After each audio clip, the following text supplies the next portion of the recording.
Okay, we're down here for the coin toss, the Sydney Sixers conference final. We've got the Coffs Coast Chargers up against the Central Coast Crush, and we've got the two captains, the brothers, Peter and Richie Gallichan.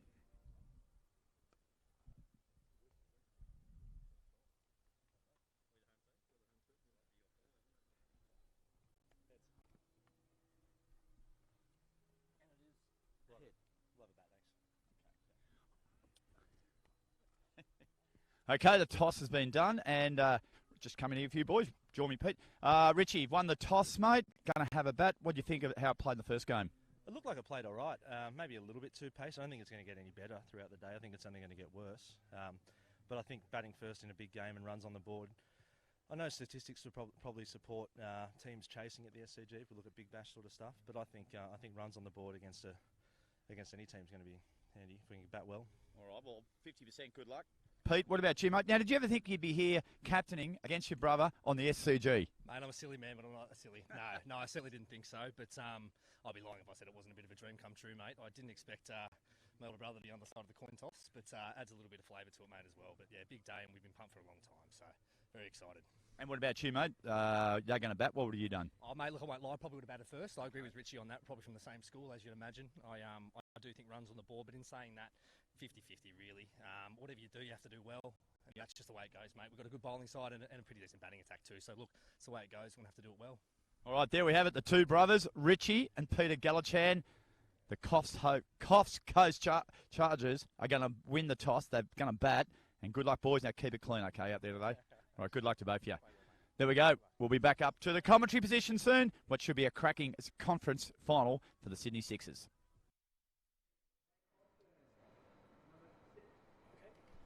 Welcome back to the SCG, and it's almost time for the Sixers conference final. We thank Ron McKinlay for doing the coin toss down at the SCG deck a little bit earlier. We've got the Coffs Coast Chargers against the Central Coast Rush. The winner of this will take on the ACT Aces in the final, which will be taking place at 6 p.m. tonight. So should be a cracking final regardless. We saw some pretty entertaining cricket in that last game. Gary Birkinshaw and Marty Garoni next to me, boys. Should be exciting one, this one. Obviously, captains the brothers. There's going to be a bit of federal rivalry there. But how do we see this match panning out this afternoon? Oh, look, I reckon it'll be a really good game. The Chargers went through their competition pool undefeated, so we're really the leaders up there. The Rush had overcome a really tight game against the Newcastle Blasters, needing 3 runs off the last ball to get across the line there. They did that. A convincing win against the Hunter Hitman, and then a washout against Lake Mac Attack. So they've come here probably not as strong or as successful as what the Chargers were, but I think once we get here, I think 2 evenly matched sides. I think it should be a really good game. Marty, what did you make of the wicket? Do you think that these two sides, having watched what happened in the ACT Aces game, could get anything from how those sides maybe bowled and fielded in their 20 overs? Oh, absolutely. I think one thing we probably didn't see a lot in the first game was the bowlers changing their pace up a little bit, the slower balls and all of those sorts of things. And I think they're going to be key in this game as the wicket dries out. It's going to be a pretty flat batting track. So I think the Chargers' idea of putting runs on the board is not a bad idea, winning the toss and having a bat. So really looking forward to them getting off to a good start. And as Berkey said, this is going to be a really good, close game, I think. And the Chargers struggled first few years in the competition, and they really got their act together this year, and they've put together a really good side, and there's some quality bats out there that are hopefully going to set them up for a good total and make for a great game later on this afternoon. And that's one of the good things about the Plan B Regional Bash. Having commentated it the last 2 years, I think the 4 sides that have made the semis this year are all sides that haven't been at this stage of the tournament before, which is showing that obviously the growth of the competition, but it's good to see some of those new teams come in as well. Oh, and absolutely the allure of getting to the SCG.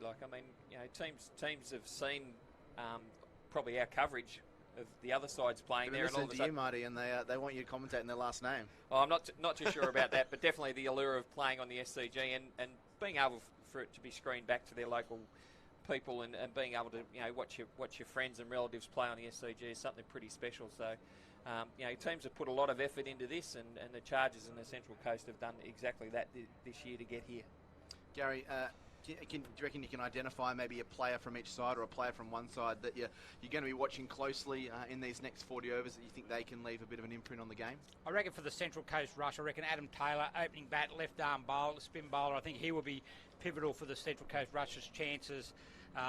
hard hitting, and it was very pivotal in all the games they won earlier in the year. Played for New South Wales country, so I'm expecting that he will do very, very well for the Rush, and very important for them. And for the Coffs Coast Chargers, I think Alec Baldwin is a really good one to watch. He's also a member of the New South Wales Country Championship, so he's a hard-hitting batsman, a bit of a medium-pace bowler as well. So just coming back, first season back from having a season with Western Suburbs in Sydney. So, Excellent. Look, anyone watching this coverage, it'll be an exciting batsman to watch.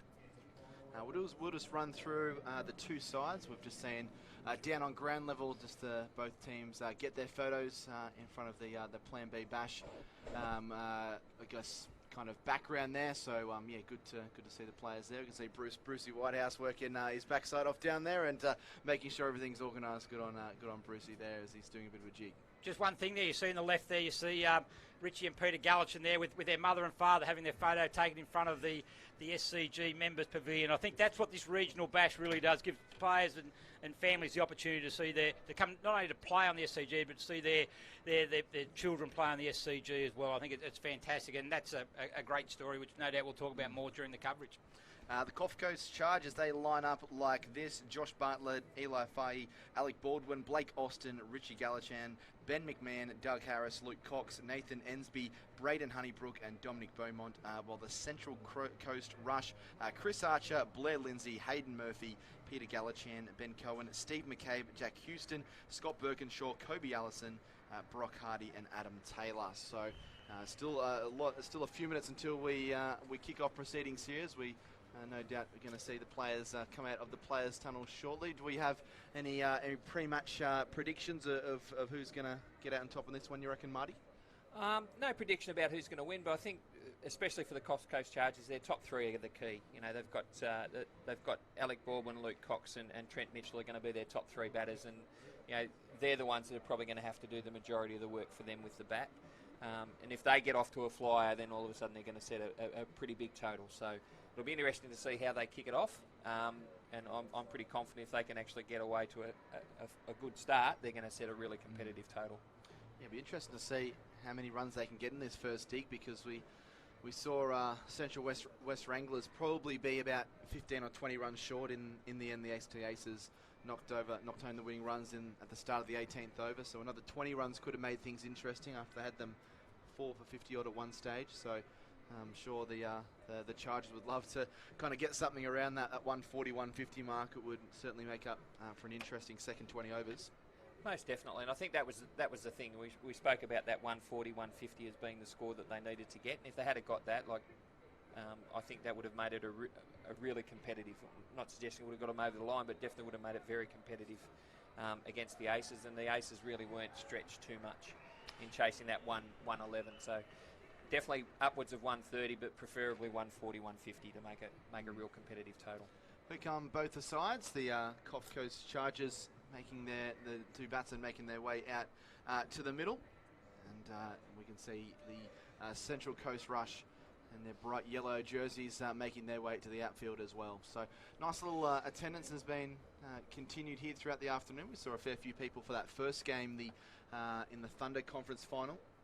Made a fair bit of noise and supported their friends and family and different things like that. So it's always good to see a good crowd, particularly on a midweek on a Tuesday. Normally we have the Plan B Regional Bash on a Sunday, but yeah, we need to thank the SCG Trust for being able to fit us in and get this game happening on a Tuesday. So most of these guys, probably all of them, probably had to take a day off work today, but I'm sure they wouldn't mind about that. I don't think it would have been too much of a struggle for most of them. You know, if you sort of said to the boss, I've got a chance to play at the SCG, I think you, as Bob Hawke would say, you'd be a pretty mean boss to sack someone for doing that. So.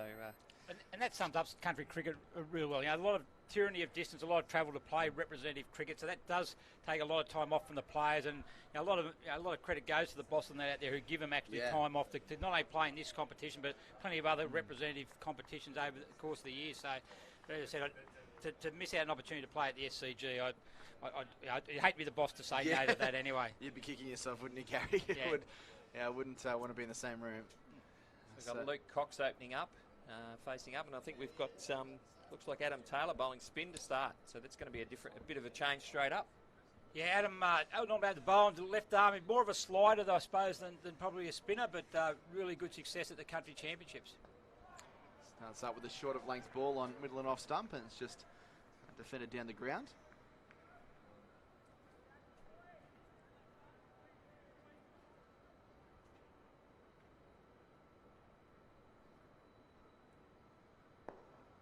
Tries to drive a bit more forcefully this time, so yeah, a bit of a different game plan here by the Central Coast boys, and going with the slow bowling option to start from ball one.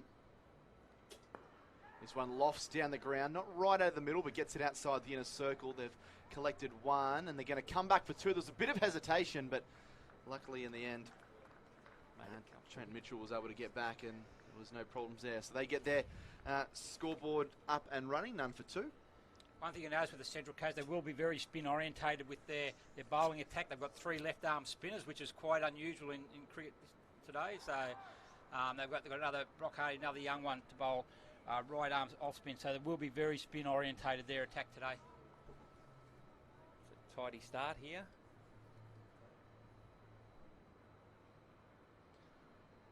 Delivers in this one, pushed out onto the offside again. A little bit slow to get off the bat there was Mitchell, but managed to make it to the other end. Not too many problems. So a few runs already in this first over for the Coffs Coast Chargers, none for 3.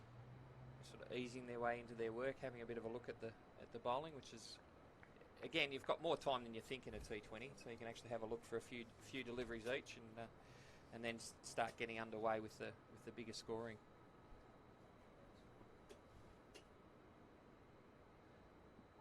For this one hit on the pad, and they were fairly confident there, Central Coast, but umpire is unmoved. So end of the first over, none for 3.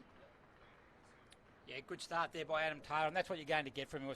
Just slides the ball in, and I think that one there was missing, going to miss leg stub. He doesn't straighten the ball all that much, so it's just going to keep going down the leg side. But he'll get through his overs very quickly and really just try and hurry the batsman up and get through quick overs. So. Yeah, definitely bowling that wide of the crease. He's going to have to be turning it square to be interesting. The umpire in LBW appeals, I think, from out that wide. So Cox on 3, Mitchell yet to score. And looks like it's going to be Birkinshaw to open up from the other end, the Paddington end of the ground here for the Central Coast. A good first over there. The one in 2020 is, I guess, kind of fallen behind the 8 ball by conceding 8, 9, 10 off that first over.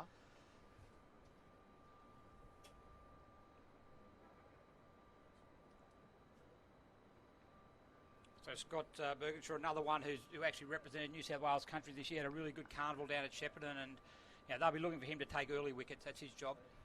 Comes right over the wicket into Cox, who punches this one square of the wicket out through point. Really well timed. Will not get a boundary, and they trundle through for 2 there. Good piece of fielding out in the deep, so Cox moves to 5. Already in this one, the ball seems to be running better across the outfield, which probably means the wicket's quickened up a little bit from the first game this morning. So that should make batting a little bit easier than probably what it was this morning. Nice little punch that out through point. Just timed it well. Birkinshaw continues short ball. It's skied in the air. It's going to go over the top of the keeper and slips and just kind of lump in the outfield. Cox chancing his arm there. He gets away with it. Picks up a single. Good shorter ball there from Birkinshaw. It really hurried him up and caught him a bit unawares, I think. So, well bowled. You didn't see too many of those in the first game, really, did we? Too many short balls at the body. Probably only Ethan Bartlett really ripped a few through a bit short to try and hurry the batter up. But, yeah, that was a really good short ball and surprised the batsman well and truly. So Mitchell will be on strike. He faced just the 1 ball in the last over. Birkinshaw full, and it's well timed, but straight to backward point.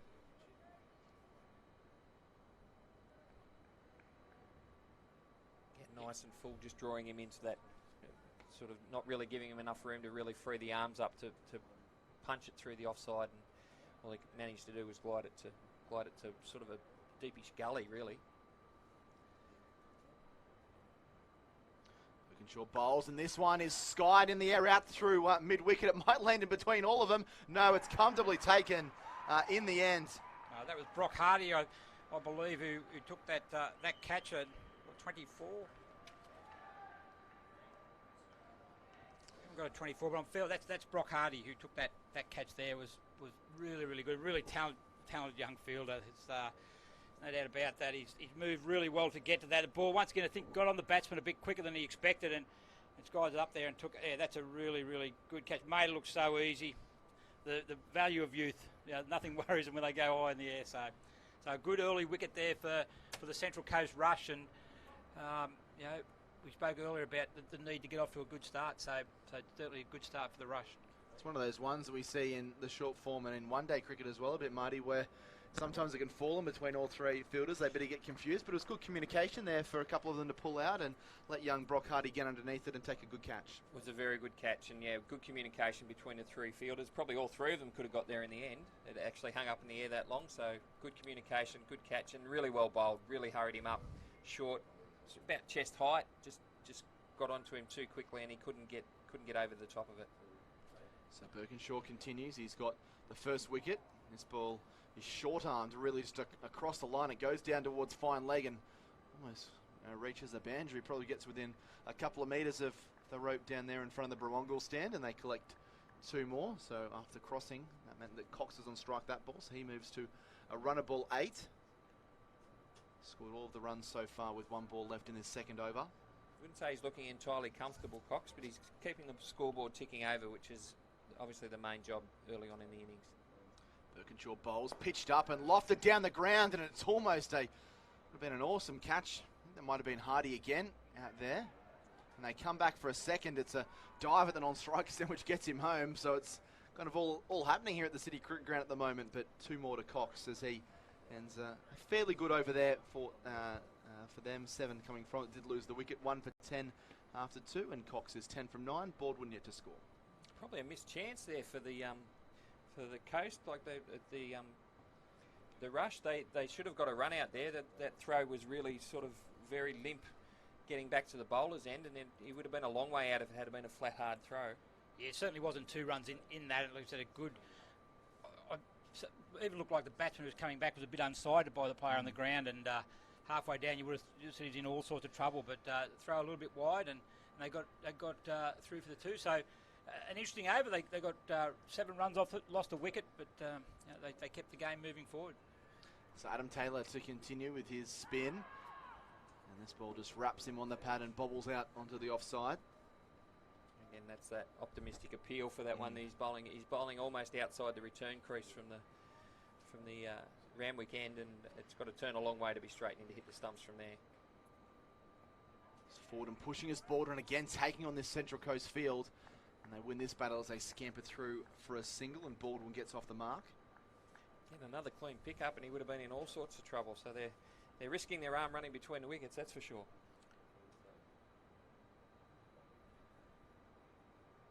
Taylor delivers, and this one punched aggressively down the ground by Cox, but they only get the single as they've got that man down at long on.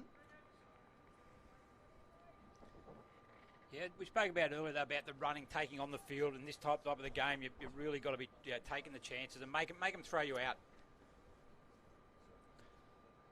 Taylor in, Baldwin, almost a similar shot, a bit of a wristy flick down to long on for just the 1. So, nice field placing so far here from the Central Coast Rush, where they've got that protection down the ground to try and take away those drives by the batsmen in the middle. Again, heaving his way out onto the offside is Cox, and he'll pick up another single. He's definitely keeping it nice and flat. He's not really giving it much air at the moment. It'd be interesting to see if he did give one a little bit of air. But he's doing a great job for his team at the moment. He's really just keeping it nice and tight in this power play and giving them nothing to get under and hit over the top. You're really more of a slow seamer than probably the off spinner, so I don't think you'll see him give too much flight, just more arm balls. And ball swiped across the line. Again, there's an appeal for LBW, but again, the umpire says not out, but it does end the over. It's another dot ball, only 4 coming from it. So 3 overs gone, and the Coffs Coast Chargers are 1 for 14. Baldwin's on 2, Cox is on 12, and then, Gary, it's been a really good start here by the Central Coast Rush, getting a wicket, keeping things tight. Yeah, they'll be very happy with the start that they've had there. Taylor's doing exactly what we expected to do, and he does in all this form of the game, and also in the 50 over format. It just keeps it nice and tight. Bowls straight and full. and makes it very hard to get away. And the wicket was very important. But Cox and Baldwin, two very key players for the Chargers. Definitely. You know, Cox on strike. He's on 12. He hasn't looked $1 million, but he's ticking that scoreboard over. Drives this one beautifully, but straight to cover. Won't get any runs there.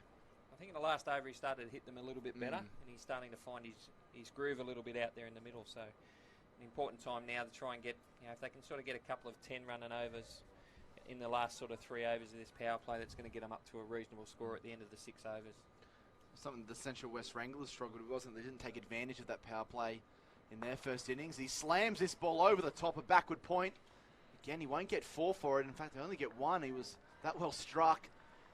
Over the top of a diving effort at point. Really good fielding down the boundary there by Chris Arch. There's a long boundary down there, and it takes a good throw to get in, but he actually attacked the ball really well. So Cox is certainly going hard. I see he's a leading run scorer in the Coffs Harbour District Cricket Association this year, so he's had a very good season with the bat, and looks certainly showing his intent, which is fantastic. That's what you want to see.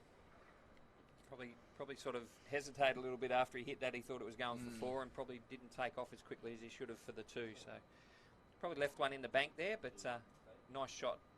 Birkinshaw to Baldwin, full on middle and off stump, and worked out onto the offside for a single. But Marty, you're definitely spot on about Cox hit the ball a little bit better. Those last two shots he played off Birkinshaw, coming right out of the middle of the bat. We spoke also, Marty, about in the last game about the fielders inside the circle again, especially in the power play. They're still standing right back on the circle with 4 on the offside. One of them should be moving in. Birkinshaw. He's had a big swing at that one, and it's gone nowhere. He's gone for that big swipe across the line, hasn't he, Cox? He's sweating on anything just a little bit short that he can get his bat under. Hasn't been able to really connect with any of these so far. I think there's plenty of room straight. I think that's the thing. He's bowling nice and straight. He's bowling a really good line. I think they probably need to keep their view to try and hit him a little bit straighter rather than across the line. Sure, and he slaps this one. He listens to Marty Garoni. Not completely straight down the ground, but out onto that offside, and they'll collect 2. So got enough air on it to keep it away from the fielders. Cox now goes along to 15, 1 for 18, 1 ball left in the 4th over. As you said earlier, mate, 120 balls is a long time in cricket. Sometimes in the T20 you think it's got to be hurry from ball 1, but it's 120 balls of cricket is a lot of cricket, and you make them up towards the end.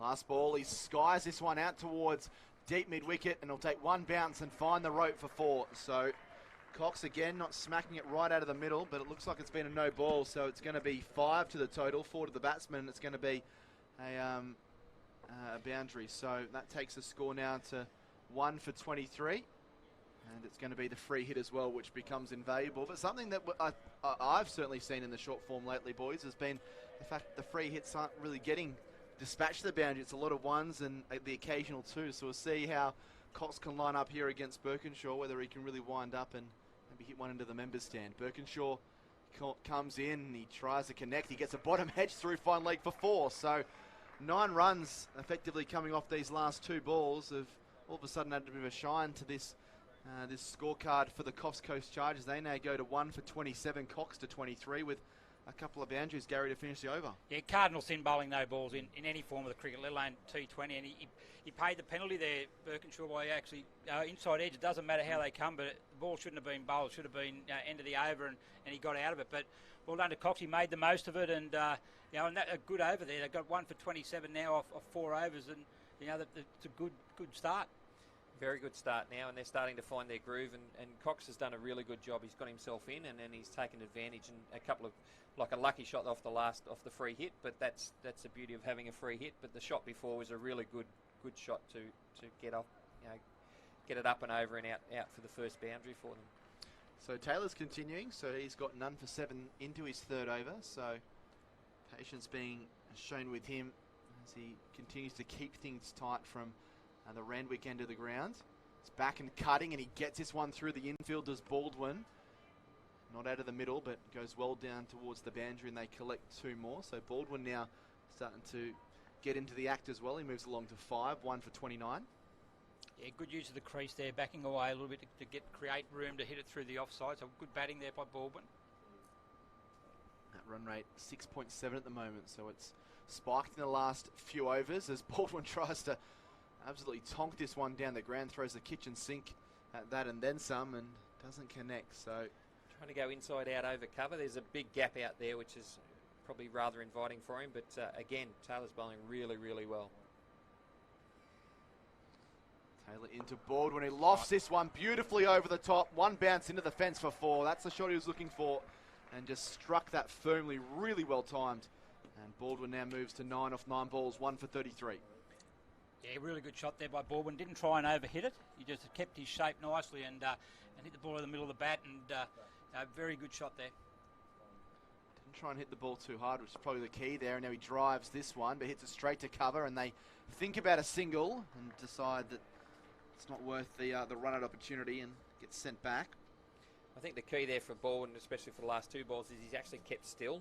He stayed still and been able to swing through the line, whereas he was moving around a lot the previous couple of deliveries he faced from Taylor. So staying still, and he's getting really good connection now. 6 off the over, last ball of the 5th over, and Baldwin looking to sweep away around the corner. He can't, but it is called a wide, so that one will need to be re-bowled. Again, costly. They started a couple of extras in the last few overs, become costly, and you want this extra ball to get away without too many. Taylor comes in again. Baldwin, and it's going to be another wide. So Baldwin trying to move inside the line to flick it around, but back-to-back wides. So 3 sundries in the last 2 overs have come here, and if you add in the 4 off the free hit, that takes it up to 7. And that was that 2 good shots through the covers actually did that. Now Taylor's bowling has to bowl straighter, and he slided a couple down the leg side because he created room outside off stump and went over mid-off and cover earlier. Well, he ends in a positive note by getting a dot ball, but 8 coming from that after the 2 wides. 5 overs gone, 1 for 35. Cox on 23, Baldwin on 9. So that run rate at 7 and over, which is probably where they want to be at the moment, Marty, if they want to get around that 140 mark. So particularly with 1 over the power play left, they might want to try and push maybe 8 or 10 off this over and keep that run rate hovering up above 7. Yeah, and most of the times when you're batting in the power play, you sort of want to be between sort of 45 and 50 if you can. So, and if you can be 45 to 50 and 1 wicket down, then that really sets you up to really motor at the back end of your innings. So they're doing a really good job at the moment. They're probably a little bit under par for where they'd want to be. But having said that, if they can have a big over here, then all of a sudden they're right up around that 50 mark after the power play, and that sets them up for that score, as we said, around that 150. Well, it's going to be a bowling change. Chris Archer's going to come into the attack. So first time we're going to see him this afternoon. Yeah, another left-arm spinner, played New South Wales country champion, also really an older professional, Chris Archer. He's been around the scene now for quite a while, and very rarely bowls a bad spell, so he's a key bowler today for the rush, and in this situation it becomes very hard to get away. So a really good battle, I think, between Cox and Baldwin and Archer. I think it's really exciting to watch. Yeah, so Cox will be on strike. He's 23 off 17 balls and has been able to find his groove the last few overs. Archer's in short of a Langthorn middle stump, and it's pushed down the ground for a single. Isn't a whole lot of communication between this pair at the moment, Cox and Baldwin. There's been a few opportunities where there's been maybe half a chance for the fielding side. Even there again, like it was a pretty easy single in the end, but Baldwin was caught napping at the non-striker's end. Faces up here, and he smacks this ball out through the offside. A diving stop there by Hayden Murphy. And they collect a single, so Baldwin now goes into double figures. An interesting stat we've got here on Alec Baldwin. He was infamous when he was at Western Suburbs for hitting a 6 off the last ball, which denied Michael Clark from the ability to score a century. This ball's swept beautifully, and that'll be a couple of bounces into the rope for 4. So Cox continuing along his merry way here, just too short, and a little bit of width given there by Archer, and he picks up 4, 1 for 41. Yeah, good shot there by Cox. He's there taking advantage of any poor bowling. They're actually making the most of it, which is really, really good batting. Well, Archer's reply be thrown up, and Cox, beautiful shot, runs down the track and slaps it out through wide mid-off for a boundary. So back-to-back 4s for Cox. He's looking in ominous mood. He's 32 from 20, and they've got up to that score of 45 you were mentioning, Marty, and that run rate just shy of 8 and over. And really, really good end to the power play here from the Coffs Coast Chargers. They're doing a great job for their team, these two, and they're really setting them up for a big score as long as they can keep going along at this rate. Fantastic use of the feet there by Cox. Come down, met the ball and found the gap. He's back here and he's hit on the pad. That will be a dot ball. So I reckon that one might have landed out at the Meriton if he had hit that. That was going skyward. He's given it a big swing and he was pushing down leg side too. So again, he sort of darted that one in down the leg side and he's probably missed a chance here to get another boundary. Well, he doesn't miss out here. Beautiful sweep shot. One bounce into the fence for 4 more. A really good over for Cox and also for the Chargers. 14 coming off at 3 boundaries. Cox goes to 36 from 22. Baldwin 10 from 12. And 6 overs gone. The power play completed and the best power play we've seen so far from any of the sides playing this afternoon. They're 1 for 49. The Coffs Coast Chargers after winning the toss and electing to bat. Yeah, look, a really good work there by the Chargers. They slow start in the first couple of overs, lost an early wicket, but since then they've really capitalised, shown great intent and been able to find the boundaries. And we saw young Flores for the aces in the earlier game, opening the batting and finding the boundary, and Cox is now doing the same thing and enabling Baldwin to play more of a support role and get himself in. So great start by the Chargers, and they'd be extremely happy as another bowling change, and it's going to be Blair Lindsay's going to come into the attack. And it's really set them up, you know, like the score predicted I've just seen from young Matthew Tabernar says around the 160 mark, and that would be a very, very good score out here. So if they can continue on at this rate, that will be a great score and a good score for them to defend later on in the day. But as you said, you know, Cox is doing a great job. He's playing really cleverly. He hasn't taken too many risks. He's actually played just really nice cricket shots to get to where he is. Just takes the pressure off the middle order, doesn't it, as well, guys, when you think some teams, if you're 2 or 3 for 30 at that 6 over mark and there's pressure on the middle order to score runs from the very first ball they come in, but yeah, if they were to lose the wicket now, at least there's a bit of a platform that's been built for those middle order players to come in. Reverse sweep, and this will be 4 more. Smart play there. This is Cox once more, so he's hit 3 boundaries in succession now. In the last 3 balls that he's faced, he's 40 from 23, 5 coming off the first 2, and the power play may have ended, but it certainly hasn't in the mind of Cox. He moves to 40. The beauty of T20 cricket, that's what it's introduced, hasn't it? The 360-degree player, reverse sweep there, hit it really well and got a good reward, 4 runs. So it's 4 boundaries now. I think he's hitting his last 5 that he's actually faced, so good batting. Lindsay comes in, bowls a little bit of a quicker one as it's pushed wide of long on. They should get 2 here, but they're not interested and will just collect the single.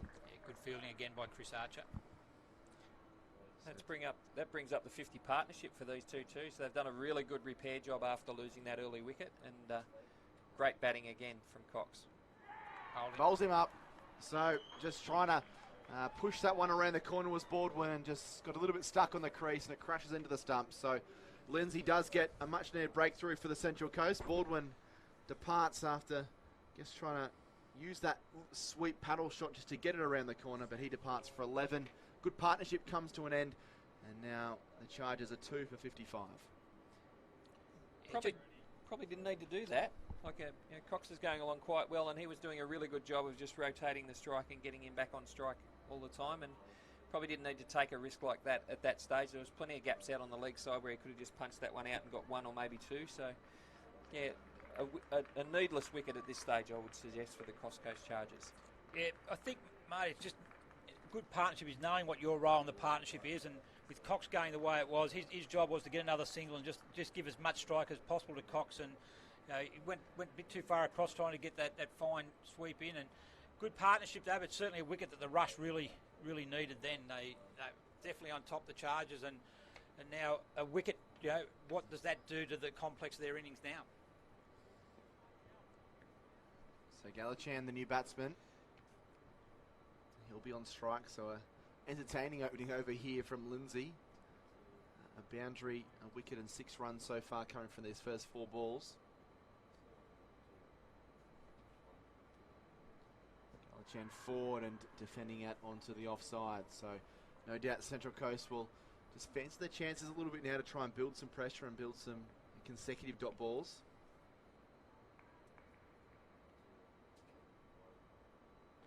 Galachan advances and works straight back to Lindsay. So a couple of dot balls to finish. He's got 1 for 6 after his first over, and after 7 here in this Sixers conference final after winning the toss and electing to bat, the Coffs Coast Chargers 2 for 55 with Cox on 41 and Galachan yet to score. Yeah, good over there by Blair Lindsay. Good start. Got the wicket which was needed, and and got a new batsman in Galachan. And Richard Galachan is actually was a golf professional. Yep. Of some repute. He actually was coming second after the third round of the Moona Classic back in 2009, when the Moona Classic was one of our premier golf events on the calendar. So he's now running a golf range up at Coffs Harbour. So great to see him coming back to cricket. He's very talented also as a cricketer, as a youngster. So he's been able to mix the sports really well, and he's captaining now the Chargers, and he'd be pretty happy with where they're placed. But obviously got a role to play himself now with the bat. Yeah, and he's also joined the Coffs Coast Academy, doing a great job in coaching some of the younger cricketers as well, and obviously not just his cricket ability coaching them, but obviously his professional career as a golfer really makes him a great person to encourage young cricketers to take the next step with their careers. So Archer's going to continue. So some confidence being shown in him after going for 14 in his first over. This one thrown up, and this one smacked onto the onside. Gets plenty behind it. It's a great piece of fielding out on the rope, which Hardy saves a certain boundary. Managed to keep the ball in the field of play and keep his body, I guess, kind of suspended above the rope, and knocks it back inside, and they collect 2. Very clever piece of fielding that, and very athletic, which is good. You'd love to see that. He followed up that good catch in the second over with great fielding. And reverse sweep, but this one's just skied straight in the air, and this one's going to be a dolly. So Cox throws his wicket away on 43. Didn't need to play that shot, just tried to continue to elevate that run rate, and just did not get any good piece of bat on that one, and it just went straight up in the air. And they're now 3 for 57, Gary. yeah, you've summed it up perfectly. That's just a wicket that's thrown away. They've lost a wicket in the last over. He's hitting the ball really well. He didn't need to take the reverse sweep option, because he was able to hit 4s just in not playing normal cricket, and from going from 1 for 55, and going really well. Now they've slumped to 3 for 57 with 2 new batsmen in it. In T20 cricket, that's how cricket can change. And again, it's the same adage. No matter what length of cricket you're playing, you can't afford to lose wickets in clumps. And 2 wickets in 2 overs, especially for a batsman. He was going so well, and he and Baldwin were going along quite nicely. And so now you've got 2 new batters out there, and they're going to have to rebuild, and that inherently will slow the run rate down for at least a little while. So they've got a job ahead of them now to get back on track.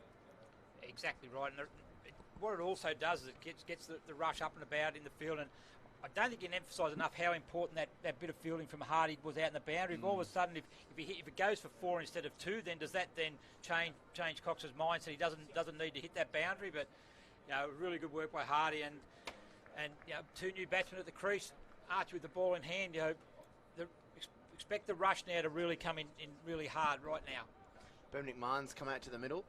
So it'll be Galachan who's on strike, though, because that ball certainly got some elevation behind it off that reverse sweep. So Galachan has yet to score off his first 2 balls. So we can do here is Archer trundles in, he advances and works onto the onside. Backward a square leg for 1. So he's off the mark, 3 for 58.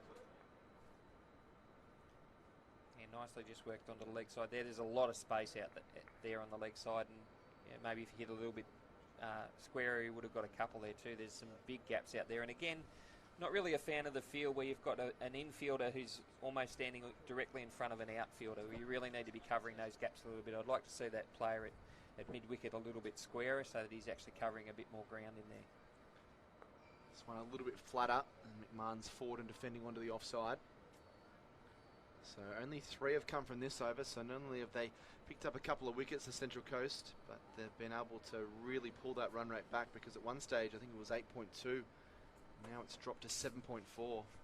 Yeah, good call there, Marty. You've got the earpiece into the skipper there. Got your man moved back to mid wicket. So well done. And I agree with you. It's a much better fielding position. Even if he's walking in, he can still be walking in towards the bowler's stumps and still narrow the angle down to mid on anyway. So that completes the over. 8 overs gone, 3 for 58. Matty Taberner is going to come in and join us.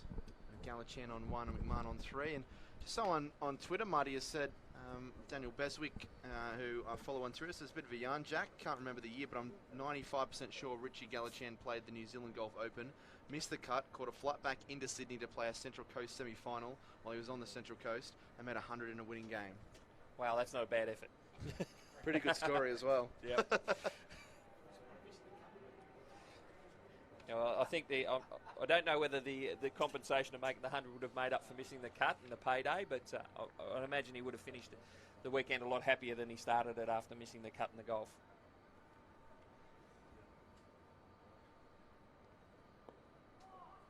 This ball worked out onto the onside, so Galachan picks up a single. Matt, welcome back to the commentary box, and things have changed all of a sudden, haven't they? We saw the Coffs Coast boys looking like they were cruising for a little while. Run rate was above 8 and over, and a couple of wickets. Things have been pulled back.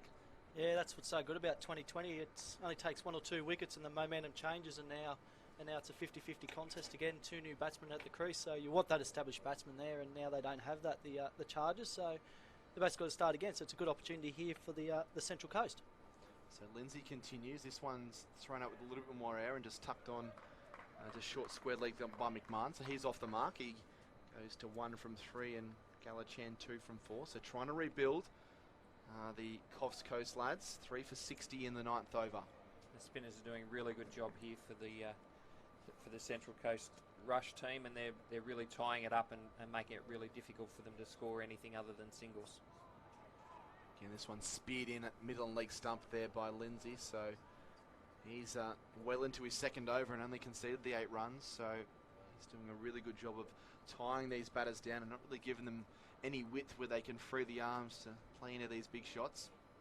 Lindsay delivers, and this one worked onto the onside, and again there's all kinds of mix-up between the batsmen. There's no doubt a bit of nerves are starting to play a bit of a part now with the side struggling a touch. Yeah, we saw in the last game that the off-speed ball and the spinners made a big difference in the game. It looks like it's continuing in this game as well in the Sixers conference final, so it looks like the off-speed seems to be the go here today. Lindsay in, back and cutting and chopping it down to backward point or out to that gully region. Missed time for a single. Again, doing a great job in just denying them the boundary and really making it hard for them. And the way the fielders are hunting in on the offside there, really cutting everything off, is great.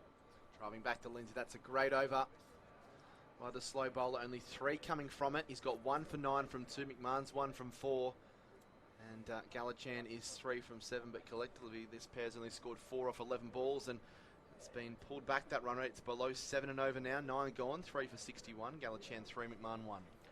Yeah, they're still on target for that good score, about 140. And talking to the Central West boys in between the games, and they seem to feel they're 15 to 20 runs short, which would have put it at that 130, 140 time frame. So I think 140 is the score you need to be in the game here, and hopefully they'll be able to get that to give us a good game. And again, as we said, those 2 wickets in a clump, and it's really dragged the run rate back. So these 2 I think should be in now, and they really need to start pushing it along and hopefully sort of going minimum 6 and over from here. This one's just paddled around the corner there by Galachan, so picking up a single. She's using the pace of Archer there, who's starting his 3rd over. We can see here they're protecting that short boundary on the leg side. They've 3 out in the boundary there, only 1 out at deep cover. Archer short of a length. This ball slapped out to deep mid-wicket. A single off that delivery. And that just showed it there with going out to the leg side. Stacked offside, 4 in the circle here on the offside with a deep cover. So really protecting that leg side boundary, which is the short side here. Archer bowls and advancing and using his feet. And Galachan to pick up another single. So 3 consecutive singles to start this over, which is better from Coffs Coast after going through a few overs where they're only scoring 2 or 3 runs collectively in the whole over. That run rate at 6.7 runs per over. The umpire's just telling the fielders to keep the ball up a little bit when they're throwing it in. I think that's a bit harsh. It's a fair boundary to be throwing it in from out there. Forward and just pushing defensively out onto the offside is McMahon. Yeah, I think when you walk out in the field, Marty, as as you and I both did during the lunch break, you realise actually how far it is from the boundary to the centre square. Thrown up, lofted in the air and almost brilliantly plucked out of the sky at short mid-wicket. McMahon gets away with one there and he scurries away for two. So that was almost the fourth wicket falling there, Matty. Yeah, it was. Yeah, it was a good jump there and couldn't quite get there. Placed it nicely over the top of him. I just can't see who is in there, but yeah, just placed it nicely. Last ball of the over. Archer in short. Punched away out through cover for one. They think about a second. He wanted a second, did McMahon. He won't get it, so he'll retain the strike. He goes to 5. Galachan's also 5, and they managed to get 6 off that over. So halfway mark, 3 for 67. The Coffs Coast Chargers after winning the toss. I'm going to get out of here, and Roy McKinlay is going to push you guys through the next 10 overs with Coffs Coast 3 for 67. So really good fight back there from the Central Coast Rush. The Chargers got off to a really flyer in the power play with 50 odd in 49 off the first 6 overs, and the last 4 overs they've really dragged it back to keep them to 3 for 67 after 10, and it's going to be they're going to have to push along now to get to that 140 total that they were looking at getting quite easily earlier on. Thanks, Marty, and it'll be Lindsay resumes for the Coast Chargers. Chance shy at the stumps, and it's a miss, and they'll get through for a single. McMahon. So there's 3 of these left-arm spinners in this Central Coast side. So it plays a big part of their tactics, Marty. And it's Lindsay again. Rolls up, well flighted. Big shout for LBW. Umpire Brooks has a good look at it. And it's not out. So it's well flighted. We'll see a replay on that one. And Marty, got himself outside off Yep. stump, I think, there. I think he's got to cross outside off stump. And again, he's coming from a long way around. He comes in again now. Another shout for LBW, this time going down the leg side. And see what these lads on Bar TV, they don't miss a trick. It's great coverage as ever. From Bar TV, we're bringing you all the action. We've got Marty Garoni and Matthew Taberner joining myself, Robbie McKinlay, for the Sixers conference final. Lindsay, again, a little bit flatter, a little bit shorter, and it's through to the keeper, a swing and a miss. Nicely bowled. He got a good rip over the top of that one, got a bit of extra bounce, and yeah, just couldn't connect to it. He's got a gap out there on the offside. It was a good one to try and get through there, and he's just missed out on a chance there. He's in again, bit quicker, straighter. They'll get through here for a single. Might have been inside edge onto the pad there. And that's what it is. I'll tell you what, boys, the run rate, the over rate is no issue with the amount of these left arm tweakers bowling. Yeah, it's not a bad play, actually. When you roll on top, you might as well try and get through these overs. I think at the power play, they were over 8 at run rate. Now we're down to 6.5, so might as well get them in. Lindsay again, fuller and driven, straight to short mid-wicket. Oh, the return comes in, knocks the stump out of the ground. No run out there, but a good over from Lindsay. Just 3 runs off it, and after 11 overs, Marty Caroni, it is 3 for 70. This game is beautifully balanced at the moment. Absolutely, and again, they've really fought their way well and truly back into it, the Central Coast Rush, after the good power play from the Chargers. And that, again, really quick over, giving the batsmen no time to think, and they've really got through those last 5 or 6 overs and tied them down. And there's no boundaries coming. They've dried up the boundaries. I don't think we've seen a boundary since the power play. I think where it says the power play, they finished at 1 for 49, and so in the next 5 overs they've only scored 21 runs. So it's that just probably shows they're going an 8 and over in the power play. All of a sudden now they're down to 4 and over, so basically halved since the power play, and that's due to great bowling from the spinners here from the Rush team. So Hayden Murphy will come into the attack from the Paddington end. I guess one thing when you're pushing through the overs quickly like this, it gives the captain a little bit of time to still think about that field. They're not rushing decisions at the end, Marty. Absolutely, and they've actually set some really, really good fields. You know, we've seen that right throughout. They've had fielders in the circle hunting in when they've tried to tie things down, and now they've got the opportunity just to relax a little bit, and they're quite comfortable giving up the singles now because they know that's not going to get them the score they need. So Murphy, just a little outswing as he bowls. And that one's full and it's driven to deep cover. It's a long way from that boundary. They should be able to get back for 2. And they do that comfortably. Score goes up to 3 for 72. Yeah, that's smart bowling here too, and they've done really well. They've got the leg side, the offside boundary here, the long end, and he's just bowled outside off stump get him to hit to the long side. This is really smart bowling here by the rush team. They're doing really well. Murphy in again, and again it's full and it's driven. This time a lot straighter, and there'll be just one run down to deep mid-off. I guess the deep cover and the deep point out there, Marty, they need to get off the boundary really quick to try to cut it to one run. I think they could probably be 5 or 10 metres in, yep. Especially out in the offside. We haven't seen either of these guys go aerial over the offside, so I think they could probably be in a little bit closer and cutting off that extra run. But again, he's bowling really well to his field here and making it very difficult for them to get under it to get it in the air anyway. It looks like they've done that too now. Yeah. They've I come think off after a bit. the first ball that over where they did get to the... So Spud Murphy runs in, and it's big shout for LBW, maybe just working away. Umpire Tabernar was keen to give it, but umpire David Cullen said no, and it's a leg by. Leg by, so it must have been pretty close. Yeah. Tabsy on the replay. Oh, they're going too I high. reckon maybe the height. That's the only thing that saved him is the height. Well, there you go. So Murphy to complete a good over, and he nearly chopped it on. And he hit the ball fair in the middle after it came off the keeper's gloves. Hit it straight back to the bowler. Take a bit of shine off it. So he did, apologies, he has one ball to go in this over. One to go. A very neat start from Murphy. Trundles in, and on a good length. And it's just bunted down to gully by Galachan for a single. And the umpire again has asked the fieldsman, I think, to keep the ball up. Sort of the coasters there, Central Coast, they're throwing the ball into the wicket. And I'll tell you what, umpire Dave Cully doesn't mind a few theatrics, lads. We picked that up at the toss of the coin. But anyway, you're an interesting breed, you umpires, Matt Tabernar. Nothing wrong with that, you know. We spoke about how good the players are enjoying the SCG. It's the umpires too don't get this opportunity every day though. So they're enjoying it, so we should also pay credit to the umpires in the 40 overs plus the 12 we've had here, 52 overs. They've done a great job, and you know it's a special day for them. The country umpires get to come into Sydney and do the SCG, so well done, and probably the standard is a credit to the umpiring department at Cricket New South Wales for the amount of work they do, so well done to all. Darren Goodger leading the ship, doesn't he? He's a good man, Goodge. Yeah, good Grafton boy too. Yeah, Grafton lad. He loves his country cricket. It's great to see the country umpires getting the opportunity to be out there as well as the players. And I think now's the time that the Coffs Coast Chargers really need to start putting the foot down a little bit here. Yeah, and Lindsay comes in and bowls, and Galachan just punches that down to deep mid-off. Oh, yeah, I suppose still 7 wickets in the shed. They do bat deep, the Coffs Coast lads.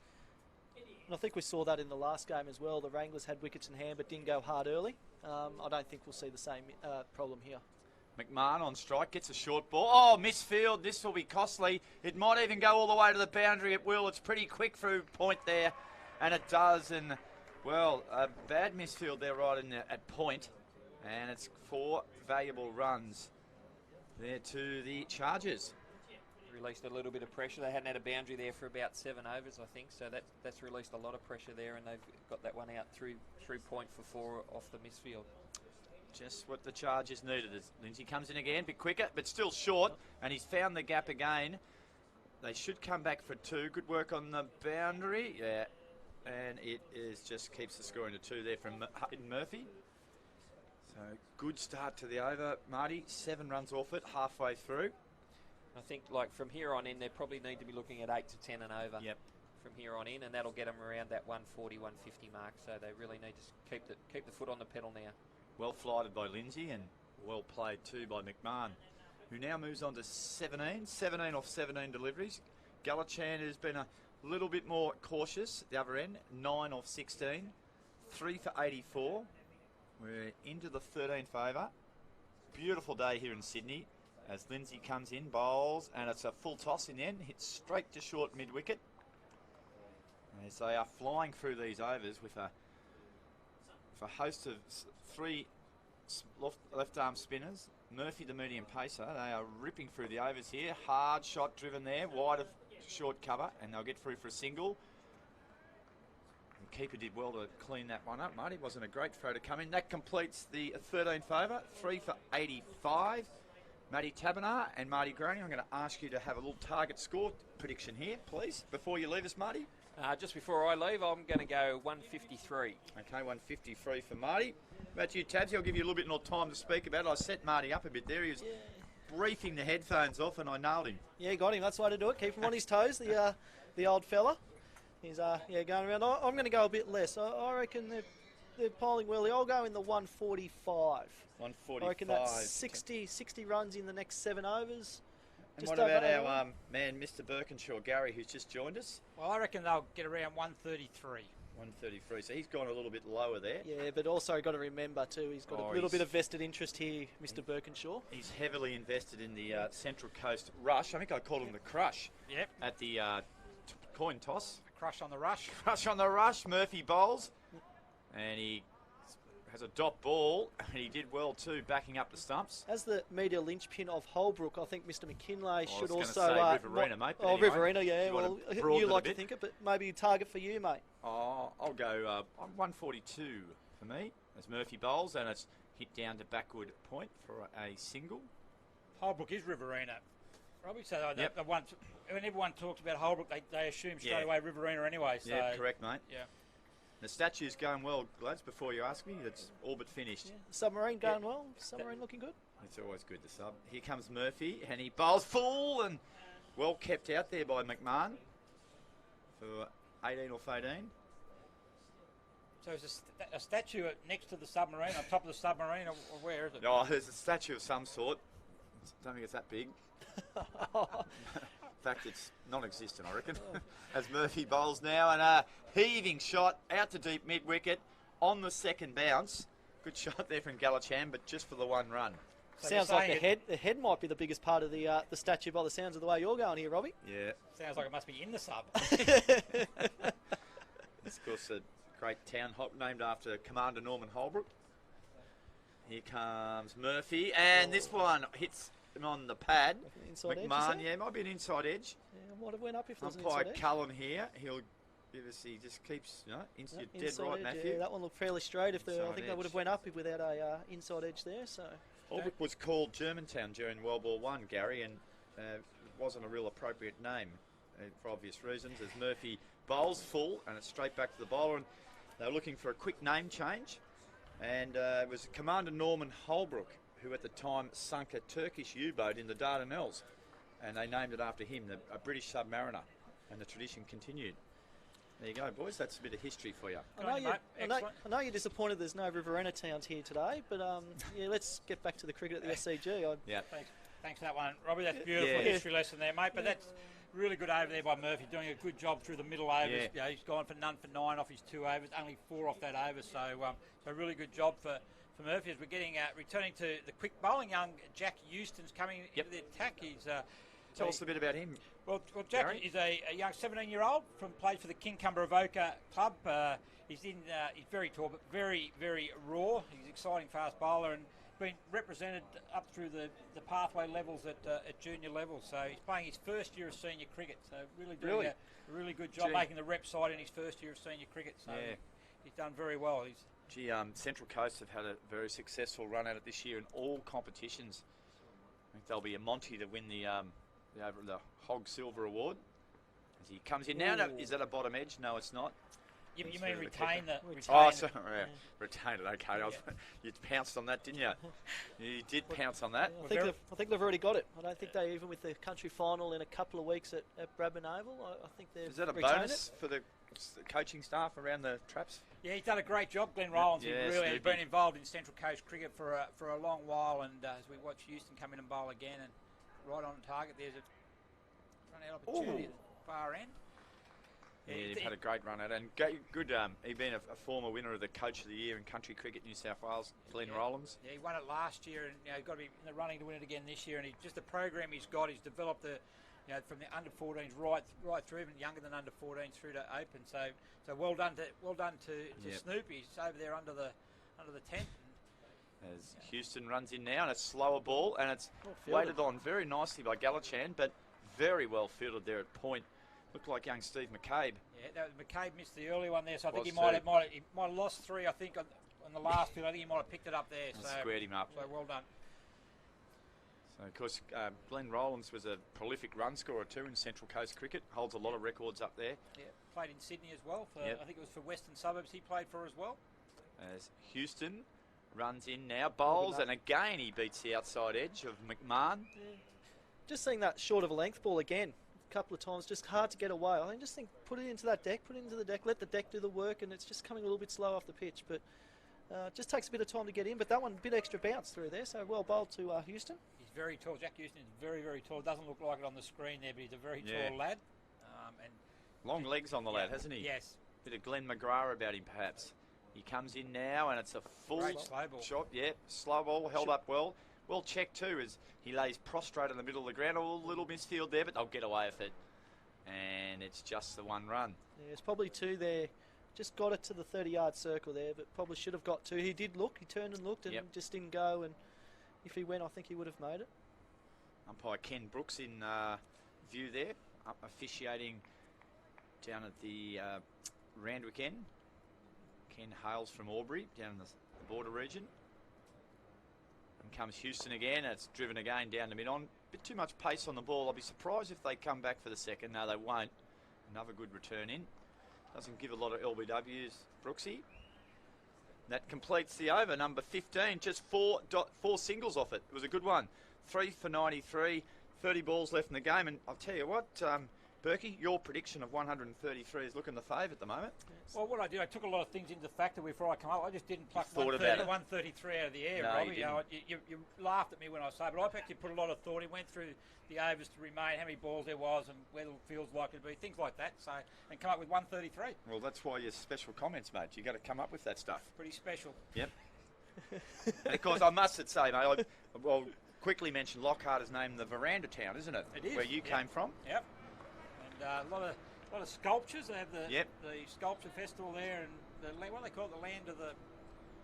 As bowling now is Murphy. Gets one. It'll be a leg by, and Murphy saves any further overthrows.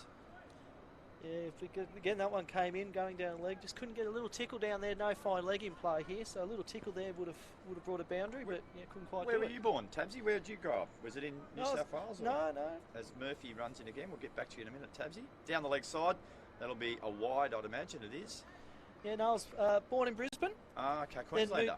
Moved down to Victoria, down to Ocean Grove area, up in Merbeen. Nice. What made you leave Ocean Grove? Beautiful part of the world. Yeah, up to Merbeen and Wentworth and Mildura with the grandparents, and then we moved to Orange. So Orange for the best part of 30 years.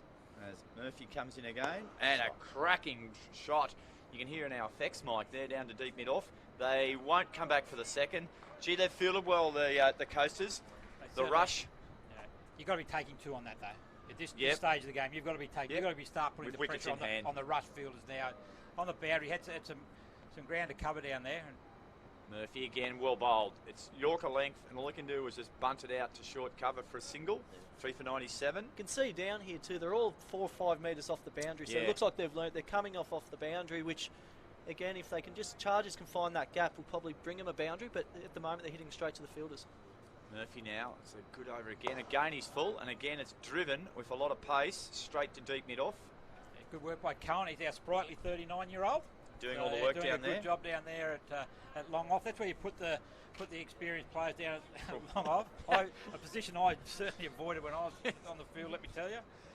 Murphy to complete a very good over. Again, full and driven straight to short cover. That's an excellent over. 3 off the bat so far, 1 leg by. Just 4 runs off it, Gary, I think. Yeah, that's right. They had the wide in there as well. But correct. They've stopped the multiple runs, whether it be 2, 4, whatever. Just singles is all they're going to get. As Murphy gets heaved by Galachan to deep mid-wicket for a single. And Galachan, 16, but he's taken 28 balls to get there. McMahon is 23 of 25. And you must give credit to the Central Coast, the way they've come back in this last 6 or 7 overs. Has a bit of a feeling of the Wranglers innings here, doesn't it? Yeah. Can't hit the boundary. I think there's only been 1 boundary since the power play. Well, that was off the misfield. But yeah, it's just got that sense again. I think the Wranglers got 100 in the 16th over, about the same here now. They'll probably hope they can finish off a little bit better, but yeah, it's just got the same feel. They really need to hit the boundary, look for the 2s and 3s, and just lift this run rate, or they're going to be well short of 140. Well, just for a change, we're going to see a bit of left arm spin Berkey. Yeah, it's good to have a bit of variety in your attack, so we'll bring a left-arm spinner on, and Chris Archer's coming back into the attack, and after going for a lot in his first over, he's fought back quite well. I think he bowled 3 overs for 23 now. His first over went for 15, so he's really clawed his way back into it, and that's the type of bowler that he is. And but it is go time now for the Chargers. Yep.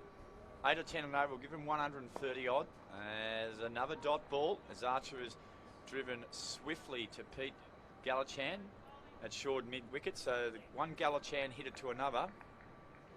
Just like the backyard, really, isn't it? Yeah. Backyard cricket. Lovely photo of the two boys, two captains, respective captains with their parents before the game. They're coming again. Archer, he gets this one through the vacant slip area. Running down to the boundary now. They've got to. Can Gallichan get back to the third? He's got to come back for it. He does. The throw's a good one, but can't stop the third run. As the 100 comes up, it's 102. We've got 16.2 overs gone. Good running there by McMahon. He was coming back. He really pushed hard to make sure there was 3 in it, and pushed Richie to make sure he got that third run. So well done to McMahon. Richie looking for the golf cart at the moment, isn't he? As he comes in again now, Richie goes long. He's got a good piece of it. First bounce down to deep mid-on. And just the 1 run. Of course, I'm sure it was been mentioned before in the call, but Richie Gallichan, the golf professional, still a touring pro. And in comes Archer. And he's right on target, is Archer. Like any good Archerman should be. Tabsy. That's right. Goes straight back to him, no run. So, Gary, I see that Houston only bowled the 1 over from that end. Do you reckon he'll finish up this end, come back on, or just... I think it is just the variety. I think it's just don't get them to have a look at him once they get through the first over. Don't give him a second go back at them, and which I think is good captaincy as well. There's a good shot there. Got a couple out of it by Gallichan. They've really got to go now, haven't they, guys? It's 19 balls left in the innings. Scored 105. Just got to try to get it up over the 130, and we'll have a cracking game on here. As Archer comes in and Gallichan gave himself room, he swung and he missed at it, and that completes a pretty good over. Just the 6 runs off it, you'd take that with the 16th over, wouldn't you? 1 for 29 off his 4 overs after going for 15 on his first, so he come back really well. And we don't want to harp back on the dismissal, but the 3 balls where Baldwin and Cox both got dismissed, probably shots they probably would like to have again. They were well and truly on top at that stage, and it just shows you never take anything for granted, because the innings can turn around in a heartbeat. I think they're at the stage here where they probably need 1 or 2 boundaries and over, probably 2 boundaries and over. That gives them 12 runs just in boundaries. They get the singles and all that. That gets them 30 runs in 3 overs, which again is about your 133. So I think you might be pretty close to the mark here, Gary. Now the young fella, Scotty Birkinshaw, will come back into the attack. Took an early wicket. And he's just going through with Pete Gallichan, his skipper at the moment, just setting a field. Gary, maybe talk to what sort of field does he like to have in this sort of situation? Well, I think you'll find Scott coming now. I think you'll see he'll bowl a lot of off-pace balls, and he's got a nice slow leg cutter and off cutter. So I think he'll be looking to get the ball probably into the pitch as well. Yep. And obviously with the field he's got, it's going to be certainly outside off stump line.